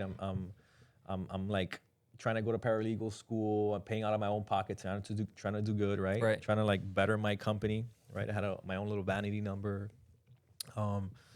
and I'm still going out on weekends, right, with my friends, and these guys are hanging out with the wrong crowd. And there was a party, right? There was a party that I went to at night, and my best friend, he's drunk, I'm also drunk, and he gets a bottle thrown and hits his head, right? Like he boxed, right? He was a boxer, and he was like, "Hey, somebody hit my head," and I'm like his friend, and I'm here to back him up, right? Right. Who was it? And we start looking, and he finds the guys, right? They're two brothers, and these guys start kind of like leaving the party, walking, like trying not to get hurt. And then, I'm here trying to make be sure the that protector. they do get hurt. Yeah. So there's a guy, a big guy that's walking out, and I've seen him before in like parties that we're like kind of like not friends, but like acquaintances, right? And he had this nightstick, those like the ones that cops use. Was it like security? Like a security, like one of these security sticks, and it has that point and tip, whatever. So I said, "Hey, let me get the stick," and I just run to this kid, these two brothers, right? And I just started swinging at him on the stick in his face, like, and the guy just starts gushing blood, and he jumps at me, and I just start whacking him again. Blood everywhere, like my whole clothes is full of blood. Every time I would hit him, he would like open up. Pow, pow. And his brother was coming at me too, and I whacked him too. And I was like, all of a sudden, I guess these guys were calling their friends. So the neighborhood all of a sudden got packed, like with cars, whatever. And these guys were coming out, like looking for someone to hurt. And I ran, and I saw my friend JD. I was like, JD, let's go. I got in the car, and we got saved. We didn't get touched. We left untouched. He dropped me off at my house, and I was filled with like blood, and I had to like throw it away, throw away all my clothes. Burn your clothes, that was throw a it Saturday. away, something. Yeah.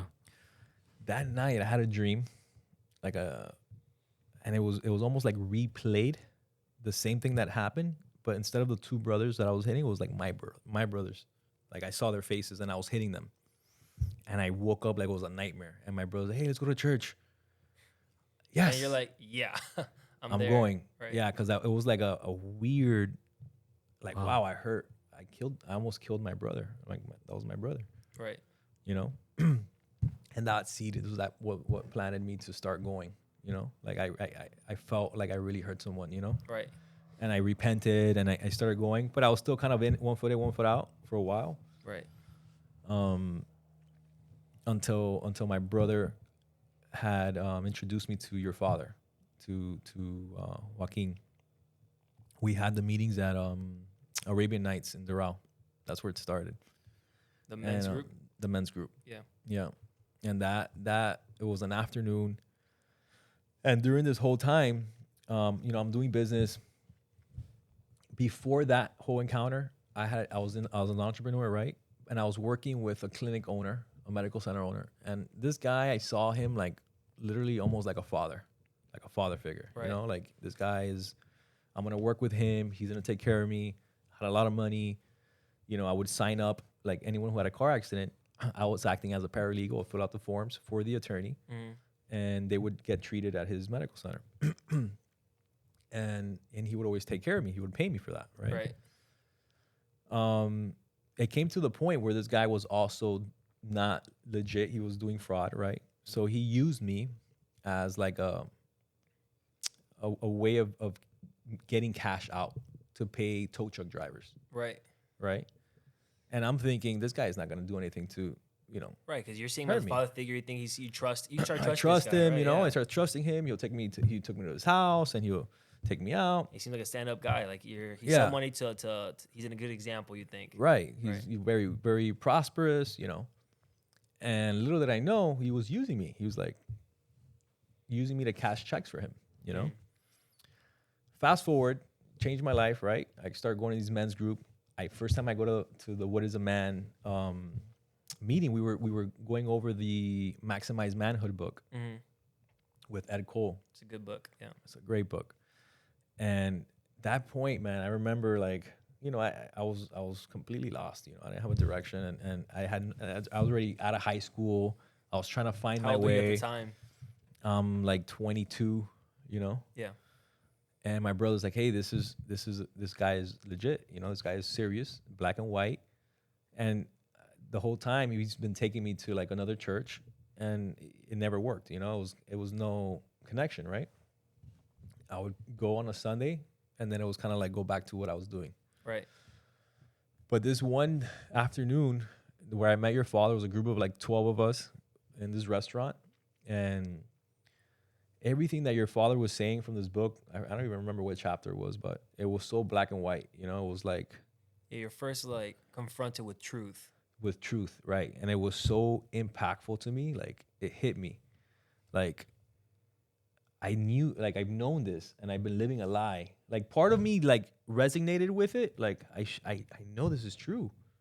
Maybe it was because I was a kid and I used to read the word with my grandfather. Like it resonated some of it, and I'm like, I can't believe I've been living a lie this whole time.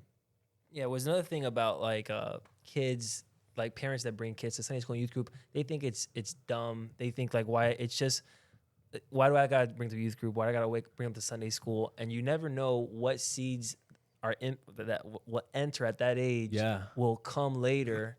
And like you said, like The most important, you're man. like, man, this is something I remembered when I was in Sunday school, some morals, some truth. And it impacted you years later, right? Right. You never really see the fruit of a seed until years later. Yeah. And so those seeds that were sown were finally starting to, like you had a moment that woke you up.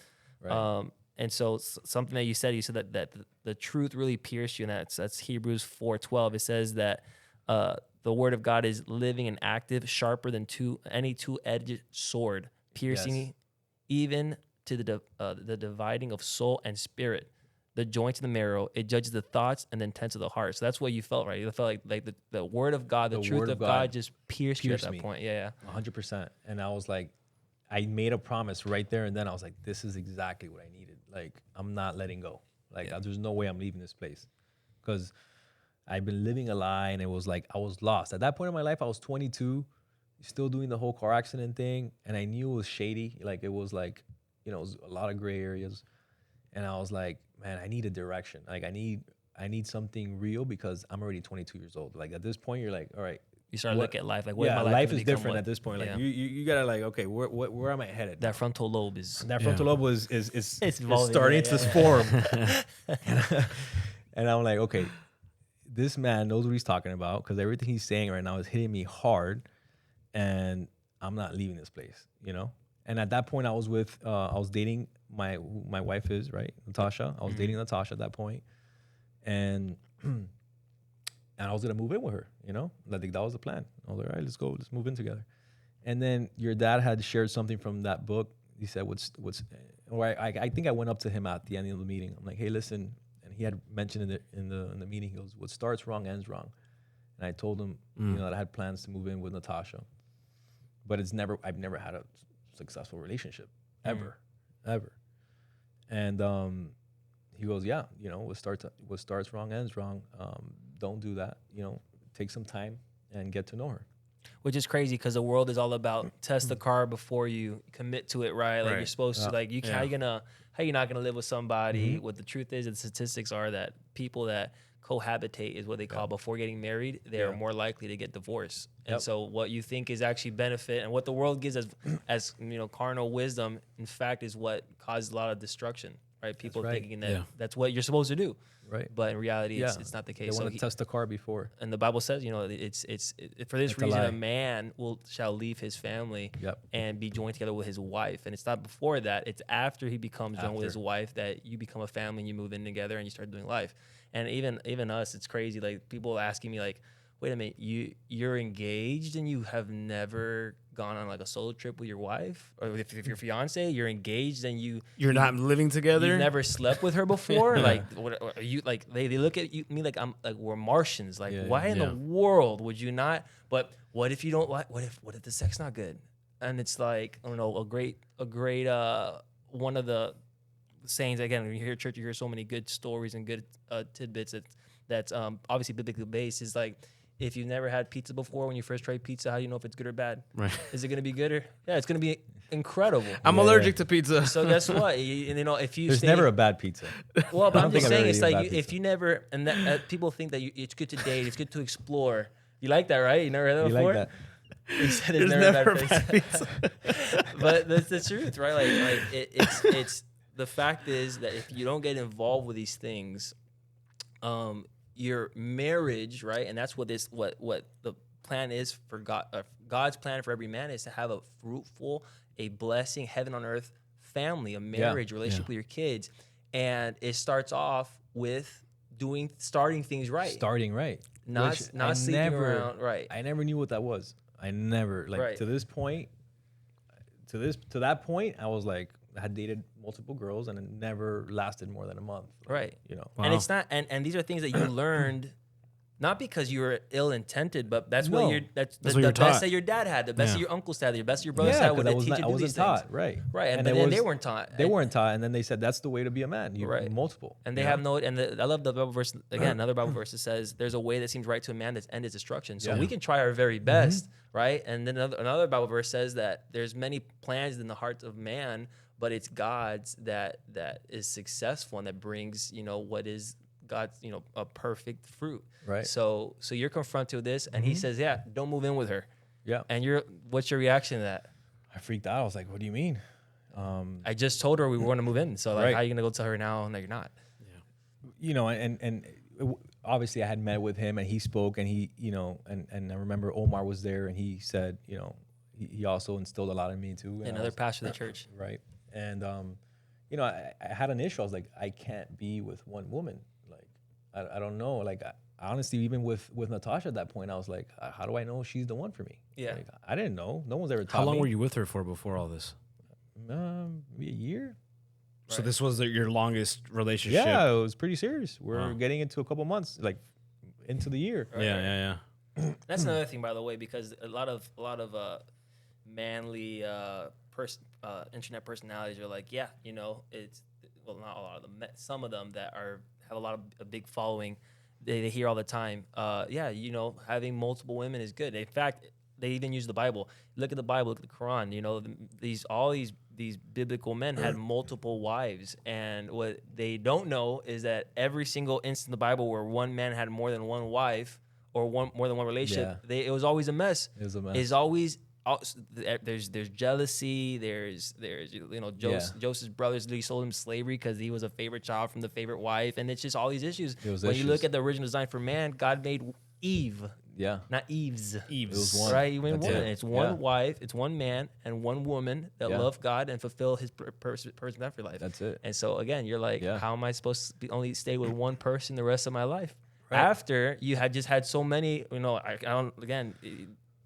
you're practicing for divorce basically by having so many different relations before in the world's And terms. obviously, and they explained it to me like, sex is an intimate thing, like it's intimate. I had lost sensitivity to that. So he's like, the God created the hymen, the woman's hymen, where she bleeds, and that's known as like a covenant. That's a blood covenant, and it all made sense to me. I'm like, wow, it does make sense. It's that's God's creation. That should be sacred. It should be until marriage, and that's the order that God established. And I had completely destroyed all that. I'm like, now I want to do it right, know. So, and it wasn't easy, man. It really wasn't easy. It was a whole year that we went back to like, and she was like, "What's going on? Are you cheating on me?" I was like, "No." Yeah. Like, That seems to be a lot of the. like, who are you talking to? That seems to be the story with situations like this. Like Pastor Kenny and Jenny. Pastor Kenny started going to church and going to youth group, and she said the same thing. She's like, "Are you cheating on me? Yeah, What's going on? What are you doing?" There's no way. And Kenny's like, "No, just come with me."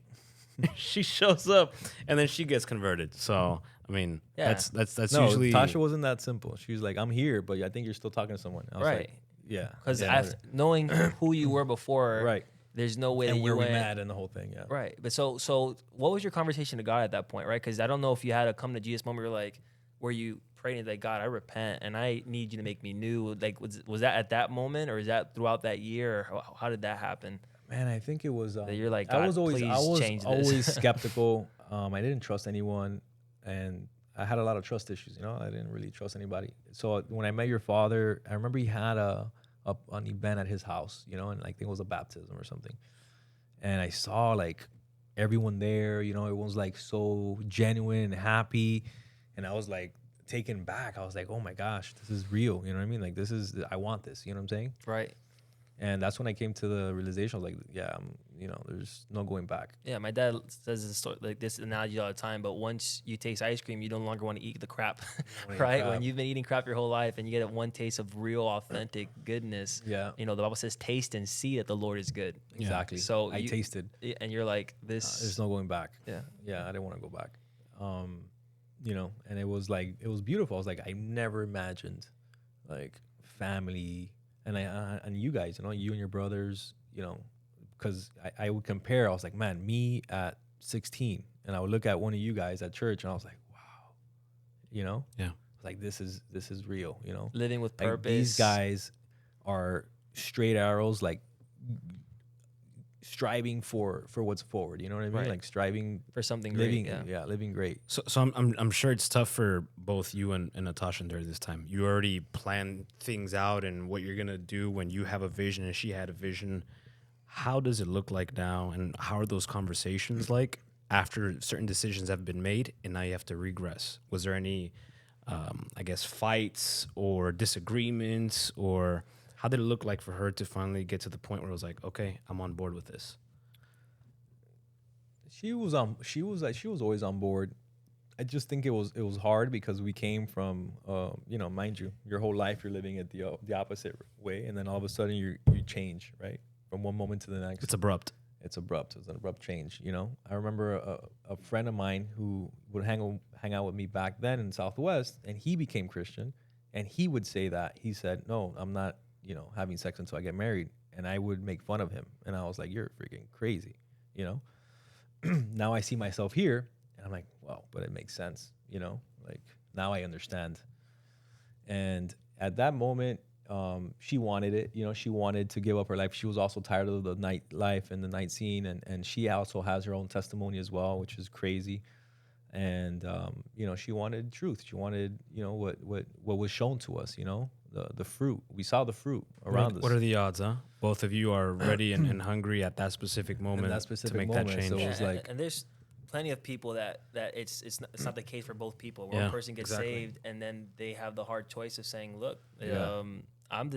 I had decided to follow Jesus, Yeah. are you coming along or not? And a lot of people are like, no. Yeah. And so the fact that you guys were both, like you just said, like you were both ready Yeah. to surrender is awesome. yeah, That's amazing.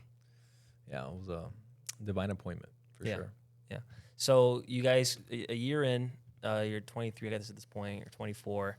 You guys are still dating, right? Pretty much. How long did it take after that conversation about not moving in until you guys decided to get married and kind of just move forward with So each we other? were courting, right? We wanted to do things right.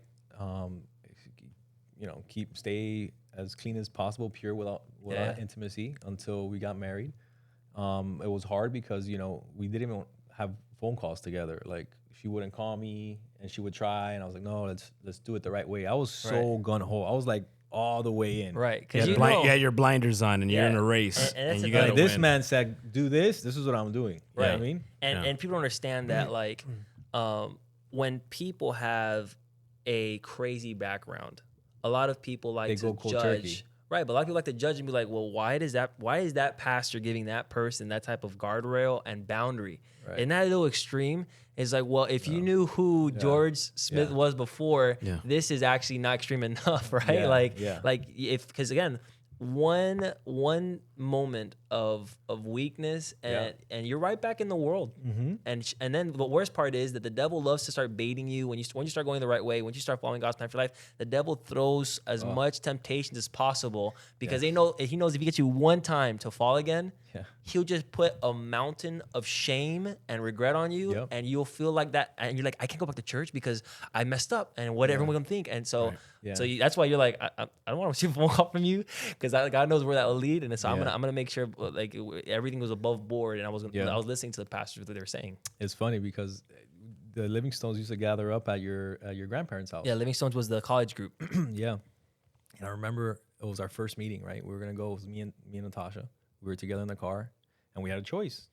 We were like, we're gonna go to the club, or we're gonna go to this youth group thing. And we're like, no, let's do it. Like let's actually do it. And we parked in front of your grandparents' house with the headlights on. And little did we know that Omar was there preaching, to the group. To youth group, but he was And standing then in front of the window. Yeah, he opens the door, he's like, okay, now we have to go in. Like that was the first meeting. You guys were still thinking about it before then, but then when Yeah. you saw him open the door, you're like, oh man, now we gotta go in. Yeah. So one thing I want to ask you about is you're living life basically without accountability, not really any discipline, and I can relate to that, right? How was it the moment that you got there and they start putting these, I don't want to say rules, but The guardrails. these certain guardrails and standards that you need to hit? How are you feeling with those changes? I was fine with them. I didn't. It wasn't like a. Yeah, I was the same way. It wasn't a big burden for me. It was like, oh, this is what I got to do. You really know what I wanted mean? to do it. I want it. And I want it. I'm gonna do it. I don't want to look like what I looked like before. I don't want to go that route. I don't want to go back to that. So it wasn't a burden to me. I don't even know if it was like someone, demanding me or like telling me. It was like, okay, this is what it is. I remember to the point where I didn't want to chew gum to listen to the message. Like, oh, this man. I don't want to hear a word. I don't want to hear. I don't want to miss. I don't want to miss a word. I don't want to miss a syllable. Don't freaking chew gum. Wow. Yeah. Now you become more radical than the actual I Christians was already. like, Yeah. hey, don't chew gum. But you know I what's- gotta listen to this. I gotta find the other verse, but the Bible says that the word of God is like foolishness to the world, right? And it's not until you accept the Jesus and the Holy Spirit that God's word ends up becoming, oh no, this is life. I understand it. I that's why, and like you said, like you never, once you taste it and you accept the Holy Spirit, that world is not interesting to you anymore. I would say that once the scales are removed and That's what it is. you become receptive. Yeah. It's like it's no longer how you were when your brother was talking to you. Like, hey, I got somewhere to be. You're sitting there intently and you're downloading, and you want to apply it. You want to live differently. Like every word counts for everything is timely. Everything is a divine appointment. Every word spoken to you has a meaning. Yeah. Like, everything changes. Your whole entire perspective on life is Everything changes. just flipped upside down for the best. For the best. I remember starting at Living Stones, though. It was like Pastor Omar, he goes, hey, man, you got to like stop inviting these girls to youth group, because I would only invite girls. And he's like, hey, you got to like stop inviting. I was like, yeah, but they're being saved, Right. And so I had to like take a step back. You got to stop ministering to women. Man, I literally had like, I would text blast everyone in my like contacts. Yeah, I was gonna ask you Because I felt like I found like treasure, Gold know? mine. Right. Yeah. And I was like, oh, you gotta come. And like I noticed I was stepping over certain lines that I was like, okay, maybe I gotta chill. Right, because at that Yeah. point, you know, if you're inviting everybody, but the But girl I is showing had the up, fire in me, right? you know Of what I mean? course, and it's not a bad thing, you know, to become super evangelical. But And I he- wouldn't like. It wasn't like I was like, hitting on these girls, right? you But know? but it can. The Bible says even to stay away from even the appearance of evil, Yes. right? So.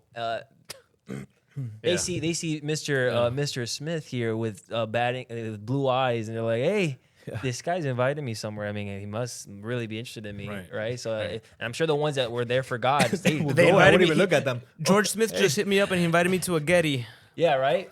So, and the ones that were there for God, I'm sure stayed, but the ones that didn't, I'm sure they went one night and didn't go again because, Right. like you said, you're like, like, "Hey oh. guys, oh Hey, sorry, they have pizza back there. yeah." You By should the go. way, we're worshiping God here, so yeah, They have that's pizza awesome. at the end. You should go check it out. That's awesome. Yeah, that was funny. So, you guys end up getting married.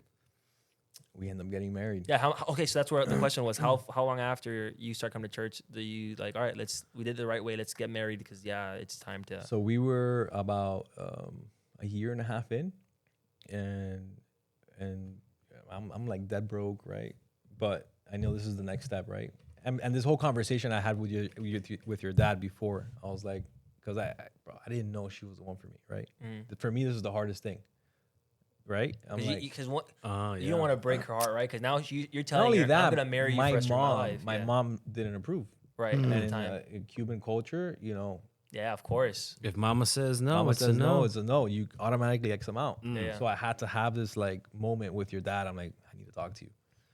He's like, what's going on? And I remember it was on the way to drop off Pastor Cordova to the beach or something.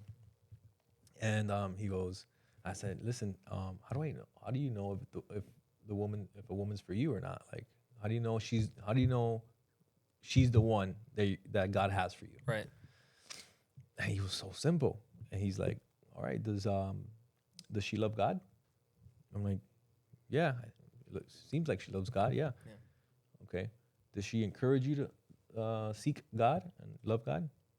I'm like, yeah, she does. All right, she's the one for you. And I was like, that's it? Yeah. Because you're thinking that there's so many other boxes that she has to Yeah, check. yeah. Is there a sign that I need to hear? Is there a feeling that I need to have? Yeah. I'm like, but my mom doesn't approve of her. He goes, oh, it's your mom stepping out of line. Like that's not for her to mesh in. Like Yeah. it's between you and her, and Right. And so there's at people, this point, I'm like, what he says, right. That's, You decided to follow him. yeah. Right. Before you were following your parents, they didn't get you anywhere good get at me that anywhere point. good. But it made sense. Everything made sense. So people get confused, right? Because you're like, oh, the Bible says honor your parents, and it's like, yeah, but you're more obligated to honor God and obey God. Yeah. Right. Then so you honor your parents as much as possible, and it doesn't say, by the way, to honor your parents if they're Christian or if Right. they're good. No, it says honor. Period. Your parents. Yes. That role is where you're supposed to honor, and all will go well with you, and you live a long life. But your obligation, more than honoring your parents, is to honor and obey God. And so Right. you more than as much as you love your mom, wanting to please her, you want to please God. And if you found a woman that's Right. gonna push you to do that, that's what that pastor, my dad, was telling Yeah. you. Yeah, she's the one for you. She's She's the one. gonna push you towards God. And it all made sense. It all made sense. And I was like, yeah, that's exactly what it is. So So a we made year and a half decision. after, and you guys made a decision. You guys got married. Yeah. It's incredible. And been Yeah. married for 11 years now. 11 years. 3 And you're children free, and you're after. like, I don't know. The longest relationship I've had with her has been 9 months, a year, Yeah, and we've grown so much together. It's funny. Yeah, 'Cause yeah. it wasn't easy, It's not, I've had hard times, right? Even before we even decided to get married. Right. I remember calling your dad and saying, thank you for everything, like, this is not for me, yeah, I've had those conversations. That you're about to throw in the before. towel. Yeah, Yeah, throwing yeah. it out. And he was like, no, bite your tongue, relax, calm down. yeah, And this was all before even, proposing. yeah, yeah. Be slow to speak and slow to anger, and be quick I to learned listen. everything. I learned how to speak, how to walk, how to Yeah. everything. It's like waking up from It's a a coma whole and then new having to creation. learn everything All all over again. all over again. How to speak, how to walk, how to interact with people, Everything. You're a new person. At the end of the day, you're a new person. Everything. I mean, that's what's so beautiful about the baptism, right? Is like it's you're putting to death the old Yeah. you, Yeah. and now you're coming into a new. That's what the Bible says. Yep. And so that's my question for you is like, hey, so you've come to church for the first time after living literally a delinquent life. That's what it is. Yeah. I don't know if I want people like old George walking around the street, right? Because again, these gang related. I mean, you would never want anything that you went through to affect No. your kids. You said your niece was there seeing her dad almost, get beat to death. Yeah. And so you would never want that. So it's a miracle that God kept you from being incarcerated, which you should have been. Yeah.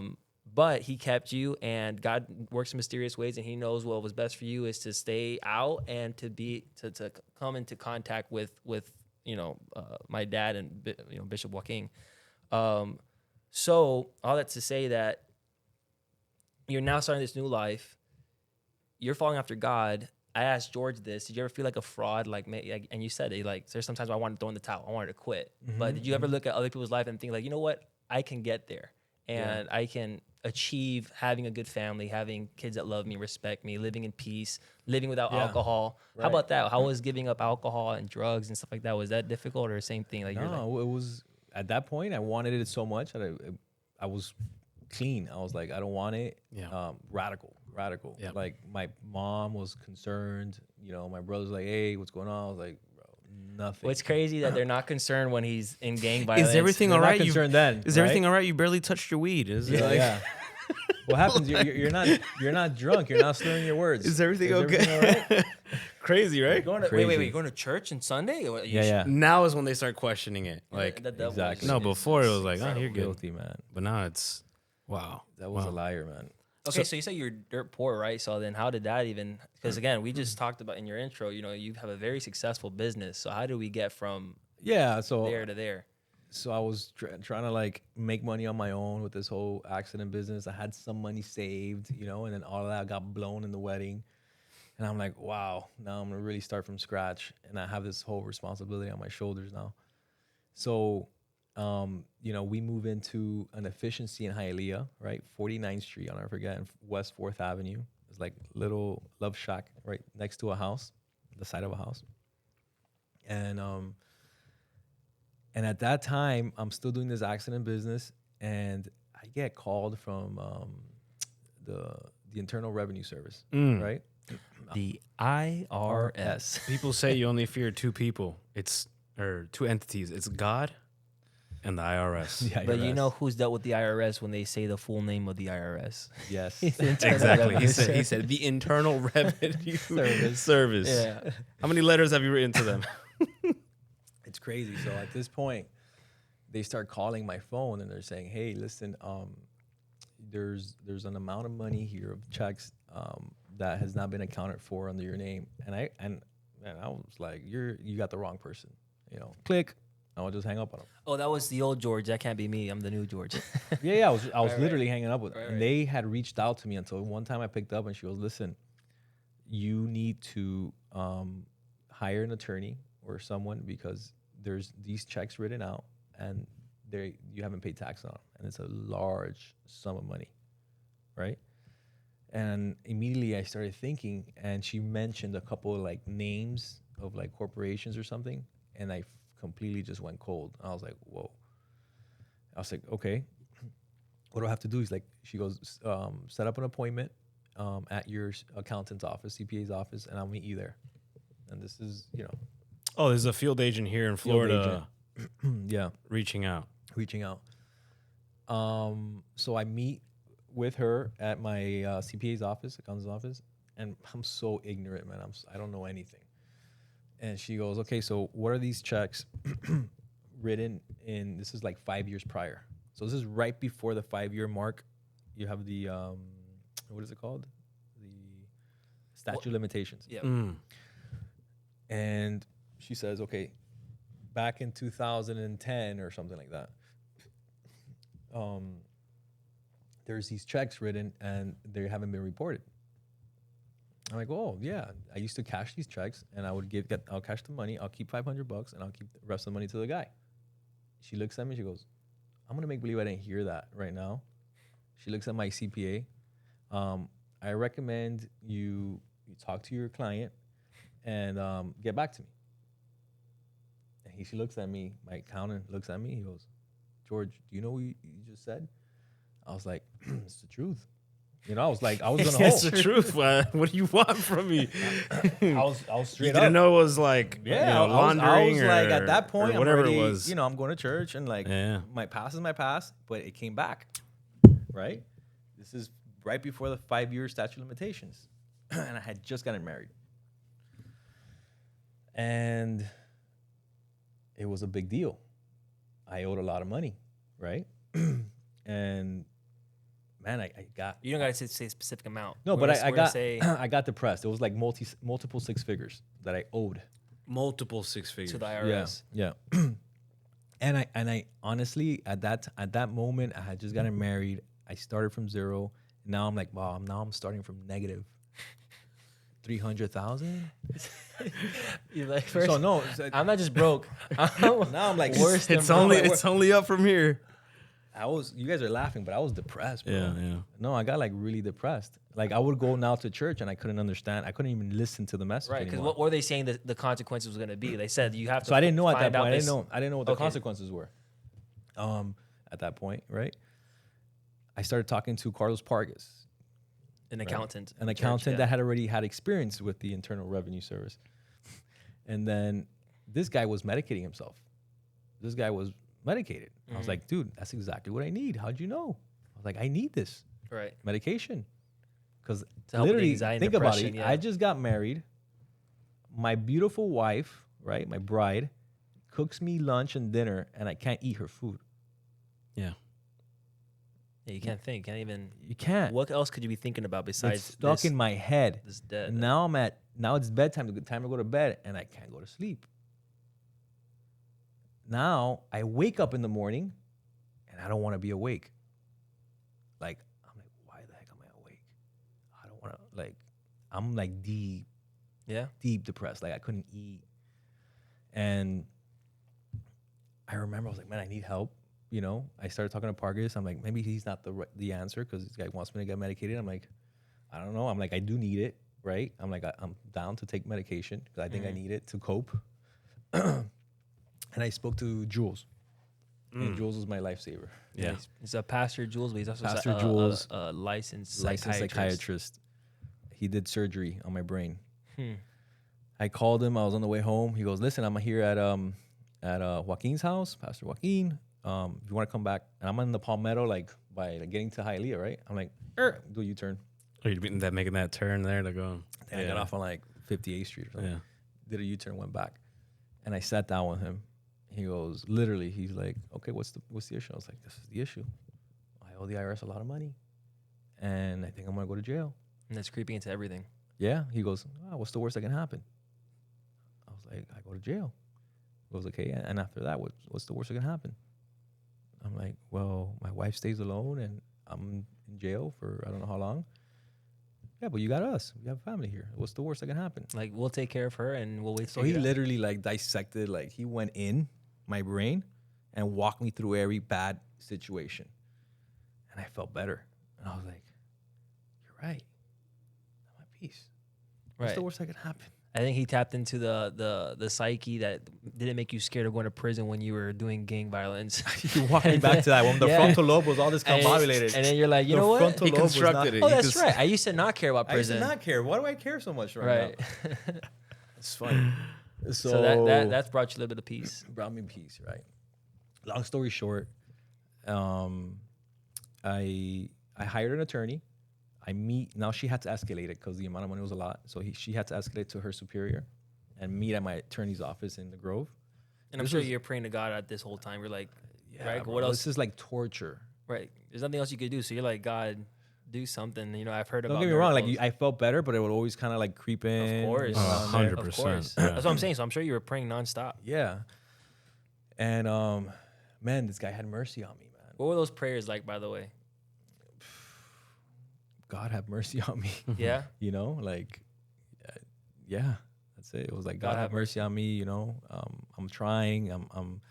I want to do things right. You know, I'm not going back to my old life. You know, use me. You know, like, Right. Yeah. I would always thank you. I'll pay you. You know, the rest of my life. I'm gonna be here. You know what I mean? I'm gonna be a vessel, and And during that time, so now I'm at the attorney's office. She brings her superior. This guy looks at me. He goes, listen, the amount of money that you owe, if it was in a different state, you would be in prison, you know? But given that you're in Miami, the amount of fraud here is so high, you're just right under it. So I'm like, wow.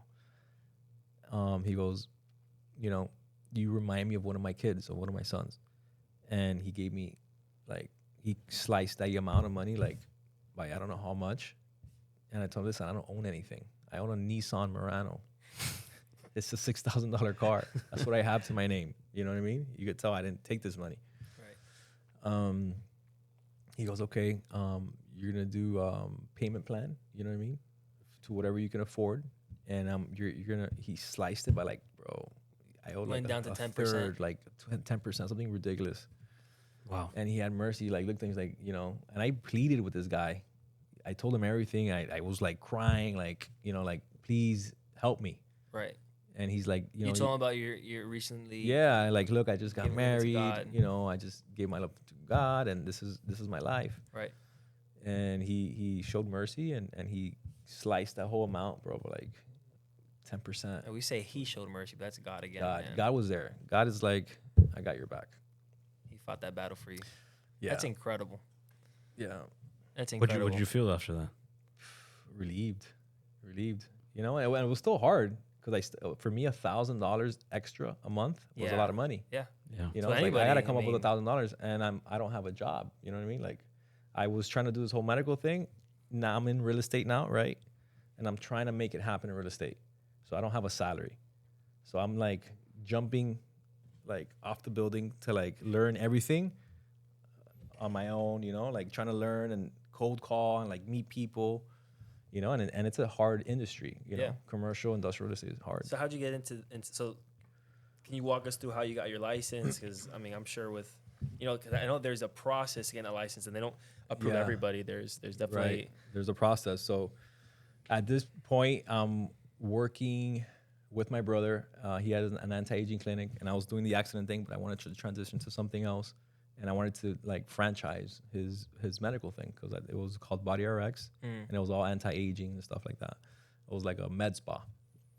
And long story short, his partner was stealing from him, right? And that whole thing didn't go anywhere. But in that whole time when I was there was a good friend of the family. He was very, you know, well off, and his name is Frank Trellis, and he's a commercial industrial real estate broker. And he approached my brother. He goes, hey, listen, we're opening up a boutique firm in Doral, and I would love to, with your permission, to ask your brother if he'd come work with us. Because I was working with my brother. I guess he saw something in me, you know, that he's like, okay, this guy's a hustler. This guy would, you know, make it happen. And he approached me. I didn't even know what commercial real estate was. And he goes, listen, I would love the opportunity to, you know, have you come with us. We're opening a firm, and we're looking for young guys with potential, with no experience in real estate. So you don't have to have experience. You just got to get your license and come with us in commercial real estate. Bro, and I knew this guy was making money, you know? And I was like, wow, this is like, for me, it's an honor. Like, Frank came to ask me to go work with him. Right. You know what I mean? Yeah, people are looking for a mentor to, you Yeah. know, to And show I was like, them oh, the this ropes is on a- an this is a industry. mentor, to you know what I become mean? successful. Yeah. This is great. And I remember I was married, right? I was with Tasha. I was looking, I was like, what the heck is commercial real estate? They don't make money for 2 years? I can't do this. I was like, what do you mean? I'm not gonna make money for 2 years. I have to provide. This is right before I got married. I'm sorry, before I got married. So I'm like, I don't know about this. So then the whole thing happens, right? My brother's partner stealing.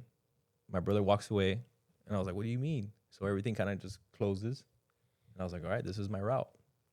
So then we get married, right? We're in the shack, right? And I was like, all right, I'm gonna go for my license. He said, just get your license, and then we'll talk then. Like he's like, don't talk. Let's Right. not talk until you get your license. Right. Like, don't waste my time. I was like, all right, I'm gonna get it. And that license process was long, because I was like, oh man, I have a criminal record. I have to meet with the Department of Business and Professional Regulations in Orlando, the DBPR. And I was, and I remember I asked your dad, right? Because people take attorneys to kind of help them plead their case. And it was your father's wedding anniversary. I didn't know that at that time, right? So, I was always kind of like, I didn't like to overstep, like I asked him just to pray for me. I was like, listen, you don't have to go, like your prayers are sufficient, Right. And so I went with my wife at the time, Natasha. She was with me, and it was in this building in Orlando, and there was a lot of people. It was like tall building in downtown Orlando. I'm sitting, I got to, suited up, waiting, and I see people getting like X'd, like denied, right? I'm freaking out. I'm like, oh man. And my last name starts with an S, so I'm like towards the end. I hadn't even checked out of my hotel room yet. So I'm like, you know what? I'm out. Like, I'm not gonna do this. So I tell my wife, hey, I'm not gonna do this because, people are getting denied and they don't even have like half the stuff that I did, like I was like Their record's not happening. This guy has parking tickets and he got this guy's like yeah, and the reason why they were getting denied was because they lied on their application. Okay. Right. And in the time that I was filling out the application, I had an opportunity to like not disclose this one everything. thing, Yeah. like the misdemeanor. Right. I was like, I don't want to talk about the misdemeanor. Like, I'm not gonna disclose the misdemeanor because the guy gave me opportunity. He put a misdemeanor. Like, it's not that bad. Right. They care about the felonies. They don't care about that. I was like, yeah, I'm a new creation. Like, and I I'm a new creation. Yeah, I was like, I'm not gonna lie. Transparent. I was like, I'm not gonna lie. I was like, I'm gonna say everything. Right. Screw it. God has my back. Right. But then a little bit of fear would settle in when I'm there. I'm like, oh no. I gotta get out of here. Right. And I started freaking out, started panicking. But we checked out of the room. We came back, and I was literally praying. Right. This is getting closer to my last name. We went back up. There was a break for like lunch, and then they came back. Right. There was like, I forgot how many judges, or there's like 12, right? Judges, Wow. 10 or 12, something like that. And we're high up in like a building, right? Kid you not, I'm praying, and I'm like, God, give me a sign that you're here with me. Like, show me you're here. Kid you not, behind the main judge, like this guy was old, right? Behind him, I saw an eagle just like show up, like an eagle. I'm like, What do you mean, like like it a was bald eagle. It was a painting, or No, like a real bald eagle. it landed right there? Behind the guy behind the glass and like tall in the air, like in the building. I was like, no way. I looked at my wife. I'm like, do you see? And I was like, all right, like. Yeah, for those of you that don't know, the church, Spring of Life Fellowship, which is the ones we all go to, the logo for the church is an eagle, and it's holding the world, right? And it comes from the Bible verse that will mount up on the wings like eagles and will soar above the storm. And so you see the logo, of the church that you go to, and you're like, yeah, that's my sign. That's my sign. Yeah, that was God with me there. And so I sat and I waited. And now I'm like a little bit more, comfortable and finally they call me up. And I always knew that these guys, they don't hold back. They're gonna grill you, right? Mm-hmm. And they started grilling me, right, on my criminal record. They're like, okay, so I see here you have uttering a check here for this much money. That was a lot of money, wasn't it? And I'm like, yeah, sure, it was a lot of money. Some might say that's a lot of money. Maybe some might not. Yeah. What do you mean it's a lot of money? Yeah. What do you mean by it's a lot of money? That's Jordan Peterson shout out. So, they were grilling me and they're like, okay, so you have this, tell us about that. So you why should we give you why should we give you a license? Why should we approve you? I was like, listen, I'm a changed person. I was hanging out with the wrong crowd. I was young and hanging around with the wrong people, and it got me into trouble. They're like, well, who's next to you? I'm like, well, that's my wife. They're like, okay. Can you let her speak? I'm like, yeah, sure. You're like, why would they want my wife to speak? Yeah, so I'm like, listen, I don't have an attorney. So I'm like, all right, babe, this is you. And they start asking her, they're like, listen, why would you marry a thief like this guy? Why would you marry a crook? Wow. Like Yeah, that? Yeah, like that. And I was like, oh my gosh, this is rough. Now, I came in with a wife and no license, and I'm going to leave with no license and no wife. No wife. They're about to turn her to the 13th person on that board. That's it. I'm done. Should I walk out now? Or And she stood up for me, man. She stood up. That's awesome. She spoke. And Remember what she said? Yeah, every time I say it, I start getting teary eyed. But she says, she goes, listen, I grew up without a father. You know, I never knew what a real man was until I met George. And you know, he showed me what a real man is, being faithful at church, whatever. And it was one of the ladies, one of the judges started crying. You know, she was like bawling Oh, because wow. she spoke so with like so much conviction. And and then that's it. She stopped talking. She goes, okay, that's it. I can't handle it anymore. You know, everyone that's for him getting his license say aye, and everyone said aye. So I was like, she's Unanimous, right? saved, Across the unanimous board. across the board. Oh my gosh, And I was like, wow, this is great. that's you a know? movie. That's out of a movie right Yeah. there. And yeah, that was it. I mean, something that people you can't put into words. There's no science behind it, but something that the Bible it's very clear is that once you start walking God's plan for you, and this big word it starts with an O is obedience, right? Yeah. The moment you start to obey God and His will and His plan for you, for whatever reason, in God's economy, the Yeah. equation to receive blessing is through obedience, Yeah. right? Obedience equals blessing is how I tell That's it. my kids in my youth group. So you were there and you're like, what am I doing here? Why in the world am I here? They're letting go, they're Xing everybody else. They're denying their request. I'm not gonna get it. Yeah. But in your ability to say, God, is this what you have for me? Am I here for because I thought this was a good idea, or is this because you have me here? And not something that I love to talk about is that God doesn't just bring you to something; He brings you through something. Yeah. So if He brought you to that point where you believed that God's purpose for you to get that license, even though the devil's putting doubts and because imagine this could have very well played out that you did get up and walk out and you don't have Or a no, I license. could have just lied on the application. Right, but That was the easy thing to do. right, and I was but so close to doing you it. could have lied. You could have not gotten a license. You could have not stayed for the hearing, and this could have very well been, just completely miss out on all Yeah. the things that God had for you. But in again, your ability to be obedient and say, God, no, I know this is what you have for me. I can now see it, right? Because Yeah. you're graceful enough to give me a sign that I know that I'm here because you put me here. Right. And the devil tried, but you said, I'm not listening to God's thoughts. I'm putting my thoughts under what the Bible says. And the Bible says that God's plans for me is giving me a hope in the future. And so I put my faith in Him, not in my past. That's right. But I put my faith in Him. So whatever, I know that God can take, and in the cliche, He turns your mess into a message. He can turn your test into a testimony. You say God can use my past and Yeah. then what's so great about it is that now nobody can say, this is George, right? Yeah. George is a good, solid husband, has a good, solid family, his kids, his good career. They can't give credit to George Smith Yeah. because who George Smith was before That's it. could not have come up and created this life for himself. There's no way. There's no way. It had to have been God. Yeah, 100%. And so you leave 1000%. you leave that place, you got your license, and you start working like an animal. Yeah, it was, grind. And at that then, point. and then, do you remember your first? Before I get into that, how were your parents thinking? At this point, you've been a Christian for a couple years now. How is your dad seeing you? How is your brother seeing you? They start to think about God and to see seeing the fruit out of your life and say that, that was attracted to them too.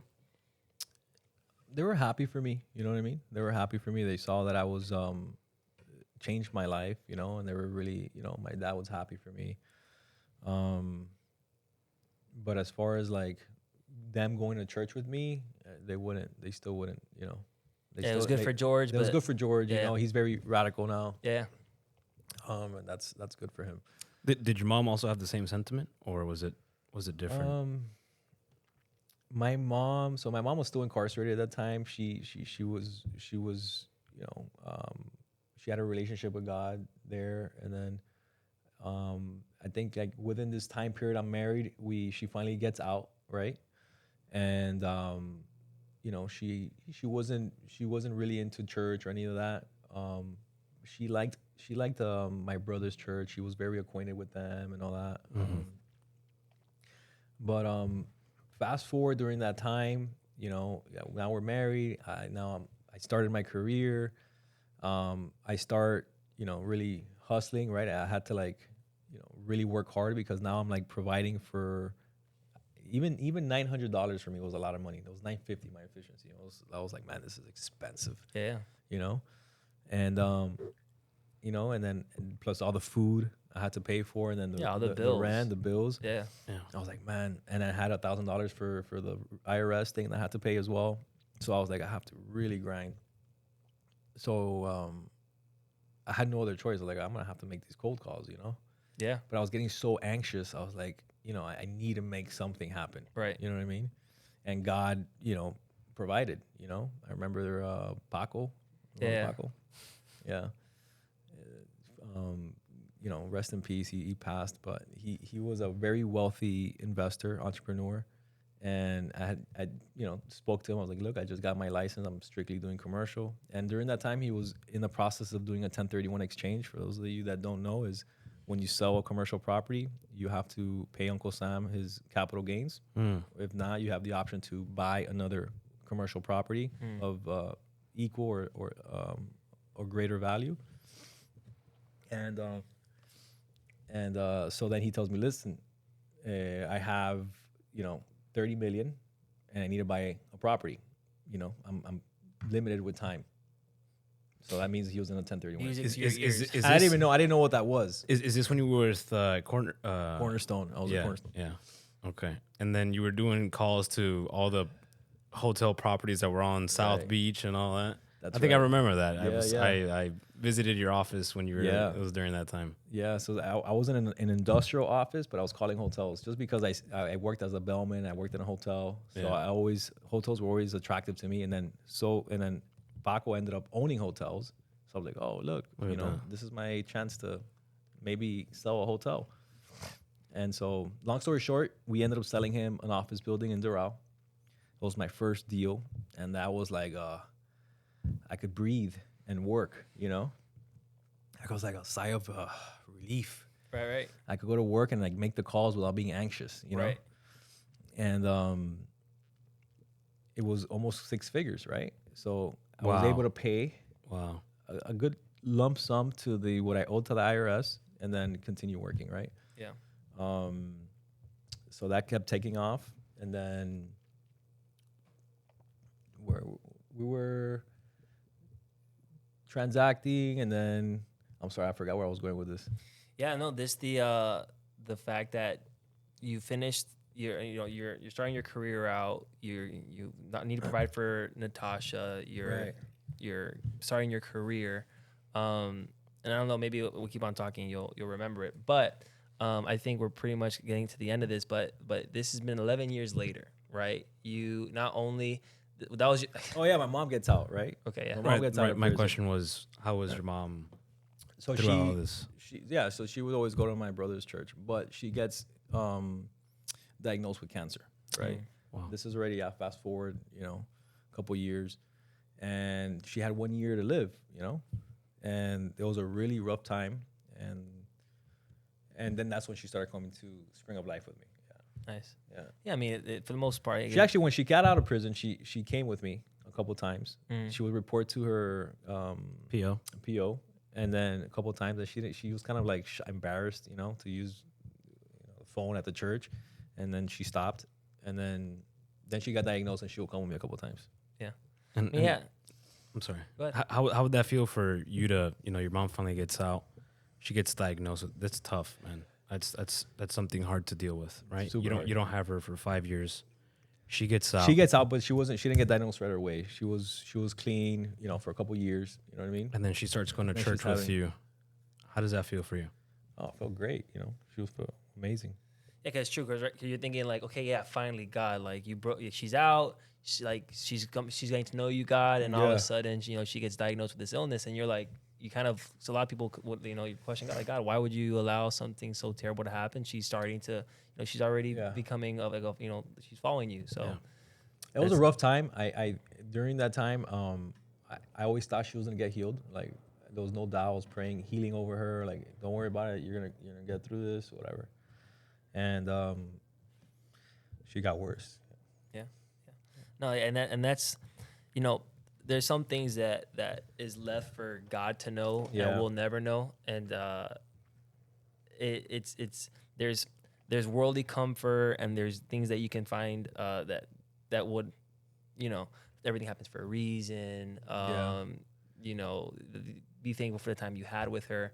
But really, that those trying times when you don't understand God, but yet you continue to follow Him, and you're, you know, you continue to be obedient.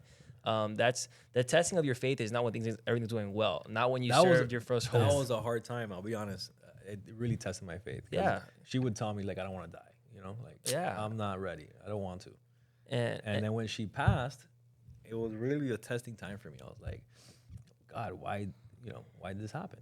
You know what I mean? Like, I thought she was gonna be good. You know? Yeah. Was there any?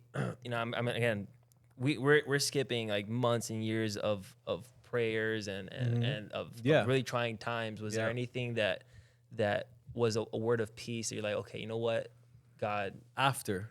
Yeah. So what was that? After the fact. What was that thing that you're like, God gave you, and you're like, you know what? Okay, you know what, God, I understand. I may not understand, but it was a while. I didn't understand it for a little while. Of course not. Yeah, like, of course not. I got a little rebellious. Of course. I was like, I don't care about frustrated. I was frustrated because she was like, that was my mom. She was my confidant. Like, I would go see her before work, have coffee with her. Like, it was like my dad was not, you know, really there. You know what I mean? So after she passed, it was, you know, God, it was like, you know, my ways are not your ways. My thoughts are not your thoughts. You know what I mean? And that's what hit me. And I was like, you know what? God, there was a purpose. You know what I mean? Yeah. And you might not understand it, but God knows what He's doing.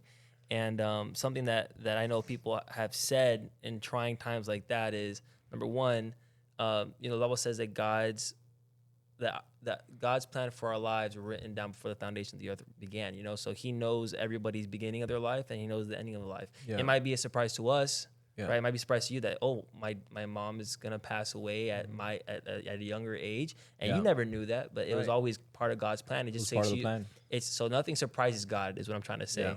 And so while you may not understand why that was God's plan to take her early, what you can know and trust is that everything works out for good, and He can use that difficult time. Right. You know, maybe even for the moment of this podcast where people can relate, like, why in the world would God allow my mom or my dad or my sister to get this chronic illness, and why wouldn't He heal her? Right. I've prayed, I've fasted, you know, and we can't know. Yeah, God, I don't know. Well, I mean, what's awesome is that she was able to see where you got to. Yeah, the family that, you know, the Lord gave you. Yeah, she did. The successes that, you know, He was able to afford you, and see the evidence of Him being real in your life. Yeah, it was tough, man. Like, in her deathbed at my house, at the house, like, my dad and mom were not like on the same page. Yeah, she's dying on the bed by herself. My dad's not sleeping with her.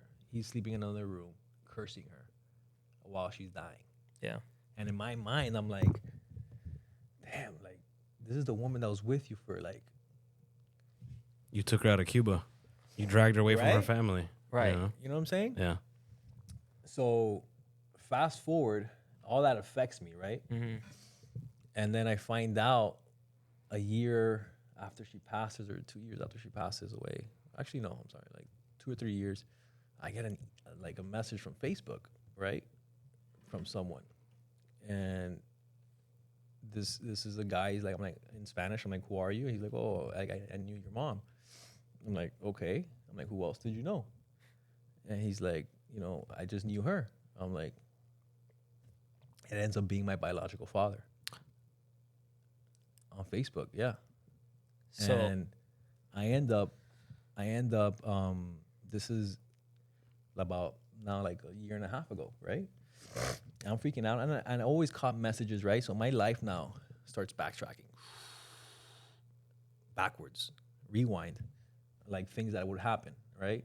And I start questioning like a lot of things that happened, like part of like why my dad was cursing her in her deathbed, right? Because he knew, and like a lot of things were coming in, hitting me at this time, right? So I'm like, wow, you know, this is my biological father, and we start talking. We have, you know, he lives in Texas. He's originally from Nicaragua. Light eyes, that's where the light eyes came from, right? And I'm like, oh, now I understand why I don't look like my brothers, right? So you find out like they're 30 years old. that 30, the man yeah. that you call dad this your whole entire life is Right. not really, and she didn't tell you, and your She dad or took your it to the brothers grave. didn't tell you. No one told me. I don't think she even told anyone. You know? Right, She, right. She took it to the grave. You know, and I think maybe she did it for a reason. Maybe for the better good. Or like Yeah. she probably thought that I wasn't ready, or maybe my dad that raised me, because I still call him dad. Right, of course. You know, he was gonna flip out because he wasn't mature enough to take it. You know. Yeah. And maybe he did know, and maybe that would cause him maybe another flare. Yeah. They always had problems. I don't know. Right. And so I ended up finding that out. And the way it happened was that since they were Jehovah's Witnesses, you know, my mom met him, whatever, and that whole thing happened. He saw me when I was born, and the deal was that the elders from the Jehovah's Witnesses said, "Hey, you have to make an agreement. You cannot reach out to her anymore. Like that's it. You gotta cut it." And he made the agreement like he didn't want to break the family. Right.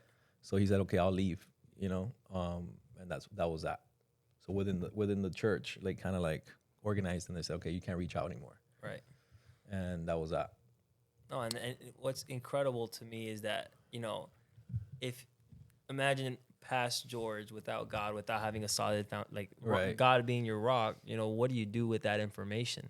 Yeah, And, exactly. you know, you can question your identity. You can question, oh man, like who am I? You know, who's this guy? Who's that guy? Who's my father? But now that you're no longer relying on just George, and you're no longer relying on substances to help you Right. cope, you can. What I love is the idea of whatever the life throws your way, or the devil likes to throw your way, you can just grab that, and you don't got to hold on to too long. You No. just throw it to God. That's it. Say, oh, thank you. No, thank you. Yeah. Right? You know, I say, God, And you that's know, exactly what tell me happened, what yeah. to do with this Right. new information. So, Because so identity is a big thing, right? Like you not knowing who you are. My mom would have told me that at teenage years and all those crazy years and all those crazy things I was doing, I probably would have been for sure arrested and rebellious and not cared, you know? Yeah. Been way worse. By her not telling me, I already know who I am in Christ, right? I'm grounded on Amen. that truth, Amen. right? I know who I am. So that's my Father in heaven, you know? Yeah. That's, I'm good. yeah, it doesn't matter what if you're somebody else's mistake, right? God made you for a purpose, For a purpose. and He has a plan for you, regardless of how you he's came been into there, this world. and he's shown me the whole way through. Yeah. And I look back and he started rewinding everything for me, and I'm like, wow, God, you were there the whole time. Like you had covered me all the way through to this point. Now that I find out, I'm like, you're my Father in heaven. Like Yeah. you got me. You know what I'm saying? You look at my family. Right. Look at my career. Look at you've taken care of me this whole time. You know Yeah. what I'm saying? And again, so how long have you been a Christian now? 16 years? Yeah, so 16. Yeah, and that's what it's so mind blowing to me is that No, it I'm is sorry, it's like 13 years. right. But it doesn't matter how you started. Yeah. And that's what's so relatable about, you know, this book right. and this ministry is that it is, you know, God is no respecter of persons. He has a plan for every person, and it doesn't matter what your background is, your upbringing is. It doesn't matter how, you know, down you are with the law and how crazy, you know, Right. things can be. God can turn anything around. Yep. Yeah. And so, you know, your life is a living testament to God's goodness. So I mean, you're in the Lord for 13 years. Would you say he's been able to use you up until this point? 100%. How many Yeah. trips do you think you've been on already, spreading the word of God? Numerous trips. I mean, I haven't shared this testimony because it's just been recent, but, you know, I've been on numerous trips, you know, sharing the gospel with so many men out there, and it's just been a blessing. You know, how God has been using me as a vessel to really share my testimony, right? And impacting so many kids and men out there that have even similar stories to mine. yeah, that can relate. That can relate, right? So, you know, it's definitely all God using me as a testament. You You've know? been to Europe. You've been to Poland. Poland, Yeah, the islands. the islands. It's South America. Yeah, and Yeah. so again, not only have you been traveling a ton, but you've brought so many people to church, and you're really have been like a big part of the evangelical Right. ministry and saying, hey, look. And a lot of people would shy away from their testimony because they might be shameful. They don't want to know people that was into drugs or that was into gang violence but what I love is that God could use anything. Yeah. Right. And the Bible, even Joseph tells his brothers when they finally reveals to them what you meant for evil, God meant for good. That's right. Right. Amen. So it doesn't matter what is your background. You should use that as a testimony for God's glory.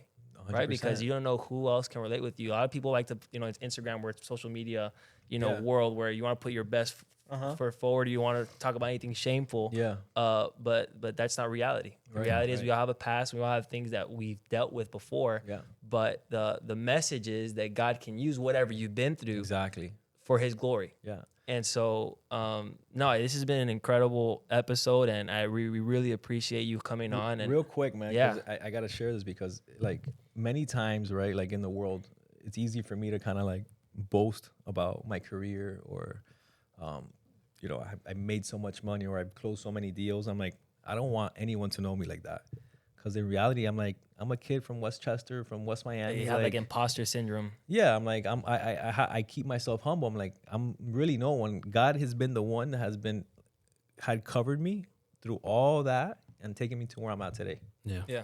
So I'm like, I'm none of that. So you have a wife, you have a beautiful wife, 3 children. 3 beautiful children, Gianna, Emilia, and Georgie, and a nice home. You know what I mean? So, like, it's all God. It's God's grace that has brought me through all that craziness, Yeah. through all the strikes or arrows from the devil that has tried to come at me, and God has protected me through all that. Amen. To use me for a purpose. Amen.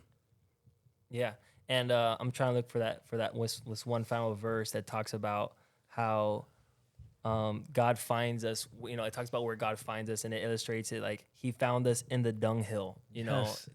He finds us in the absolute The worst. place, and so people can pretend as if they're self-righteous. No, I'm a good person. No. The reality is, if you compare from me to you, you're like, oh yeah, I didn't get involved in any of that stuff. But the comparison is not me versus you; it's me versus Jesus. Yeah. That's the standard, Yeah. right? And the Bible says that we all fall short. Yeah. So if we start comparing side by side, you can very easily say, well, no, I don't need God because I wasn't that bad. No, Yeah. you need God Yeah. because compared to Jesus, what the end result, what you deserve is hell. Exactly. But God has come to give His free gift of salvation That's to right. you, so that not only will you live eternity with Him, but in this life you can fulfill His plan and purpose for your life. So again.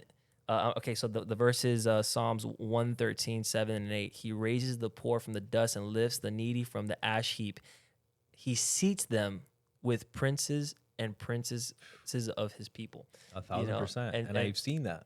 Right. And you're living it. You lived Yeah. it. Yeah, you lived it. No, like I meet billionaires and fund managers and, in that world, Right. but it doesn't really attract me like that. You know what I mean? I don't, people get nervous on transacting these large transactions. For me, it's another transaction. You know what I mean? Because again, there's money, and that's what the world values. Yeah. But you're like, forget about the money. How many of those billionaires has a wife that loves them and kids that adore them? That's the real treasure. That's treasure. That's the real treasure. Yeah, and the Bible verse talks about that too. Is why would People get lost into this you whole gain the whole world and losing your soul? rabbit hole of like money and this fame thing, and they're lost. It's not all what it It's not. It's made up to be. Yeah, and so sometimes my dad, when he preaches, he's like, some people pray, I want to, God bless me, but we all know that if God blesses that person, they're can out. handle it. They're the first person out Yeah. the door. They're only there because I they believe need that. God. So, that's another testimony of your life, is the fact that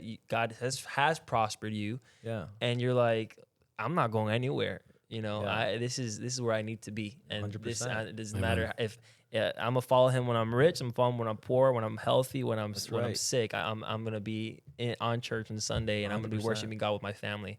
So your life is a testimony to so many, and I don't know how anybody can listen to this and not be impacted. That God still does miracles and transforms today. While we're closing out, is there anywhere that people can reach you? I don't know if you wanted to talk about, shout out your company, or talk about where they can get some of your content. You could have an Instagram is G_Smith_CRE. I also have a podcast called the Smith Pod, more on the entrepreneur side. Yeah. And then my company is Smith CRE, Smith_CRE on Instagram, Awesome. and Smith Commercial Property Group on YouTube. Yeah, if you're ever in the market or need But it's not about business. It's not about commercial properties. But I mean, you might as well talk about it, right? Because it's a good thing. God gave it to you. One piece of advice for someone just starting out in the faith or living sort of the life that you had for them to get them in the right direction. I would have to say that the life that we live is a spiritual warfare, and that you have to be attentive to the spirit, because a lot of people think it's like a flesh and flesh thing, like, oh, this person looked at me this way, or that person treated me this way, and they take it to a carnal level, like, oh, he spoke to me that way, and I get offended. When reality is more than that. It's a spiritual warfare. So like, you have to be attentive to that at all times. Like, know that there's a spiritual warfare going on, and I think that you'll be fine always understanding that. Yeah, look past the offense and know that the real offender is Satan, and his schemes are to divide the church and to divide the body of Christ. 1,000%. So There's been arrows thrown at me from all directions, and you just gotta keep your eyes focused on God, and know that it's a spiritual warfare at all times. Yeah, Amen. Give it to the Lord. That's awesome. That's Amen. good, George. We appreciate you. I hope This you is guys awesome. What a blessing. enjoyed This is this podcast, and feel free to like, share, and send it to anybody that you think it'd be impactful. That person that you think that would never relate to any Christian preacher. But great podcast, and we'll see you in the next one. Amen. Thanks, guys. Awesome. Sweet. Thank you. Thanks for tuning in to the What is a Man podcast. We want to personally invite all men of all ages to our What is a Man Christians Men group meeting every Monday at 8 p.m. starting September 1st, 2025. Over 100 men gather weekly, no matter your background, age, or church affiliation, to grow in faith, character, and brotherhood. The location can be found in the description below, and for those unable to make it in person, you can catch the live stream on the What is a Man YouTube account. And if you haven't already, get your hands on the life-changing book, What is a Man, by Joaquin G. Molina, available now on Amazon and whatisaman.com.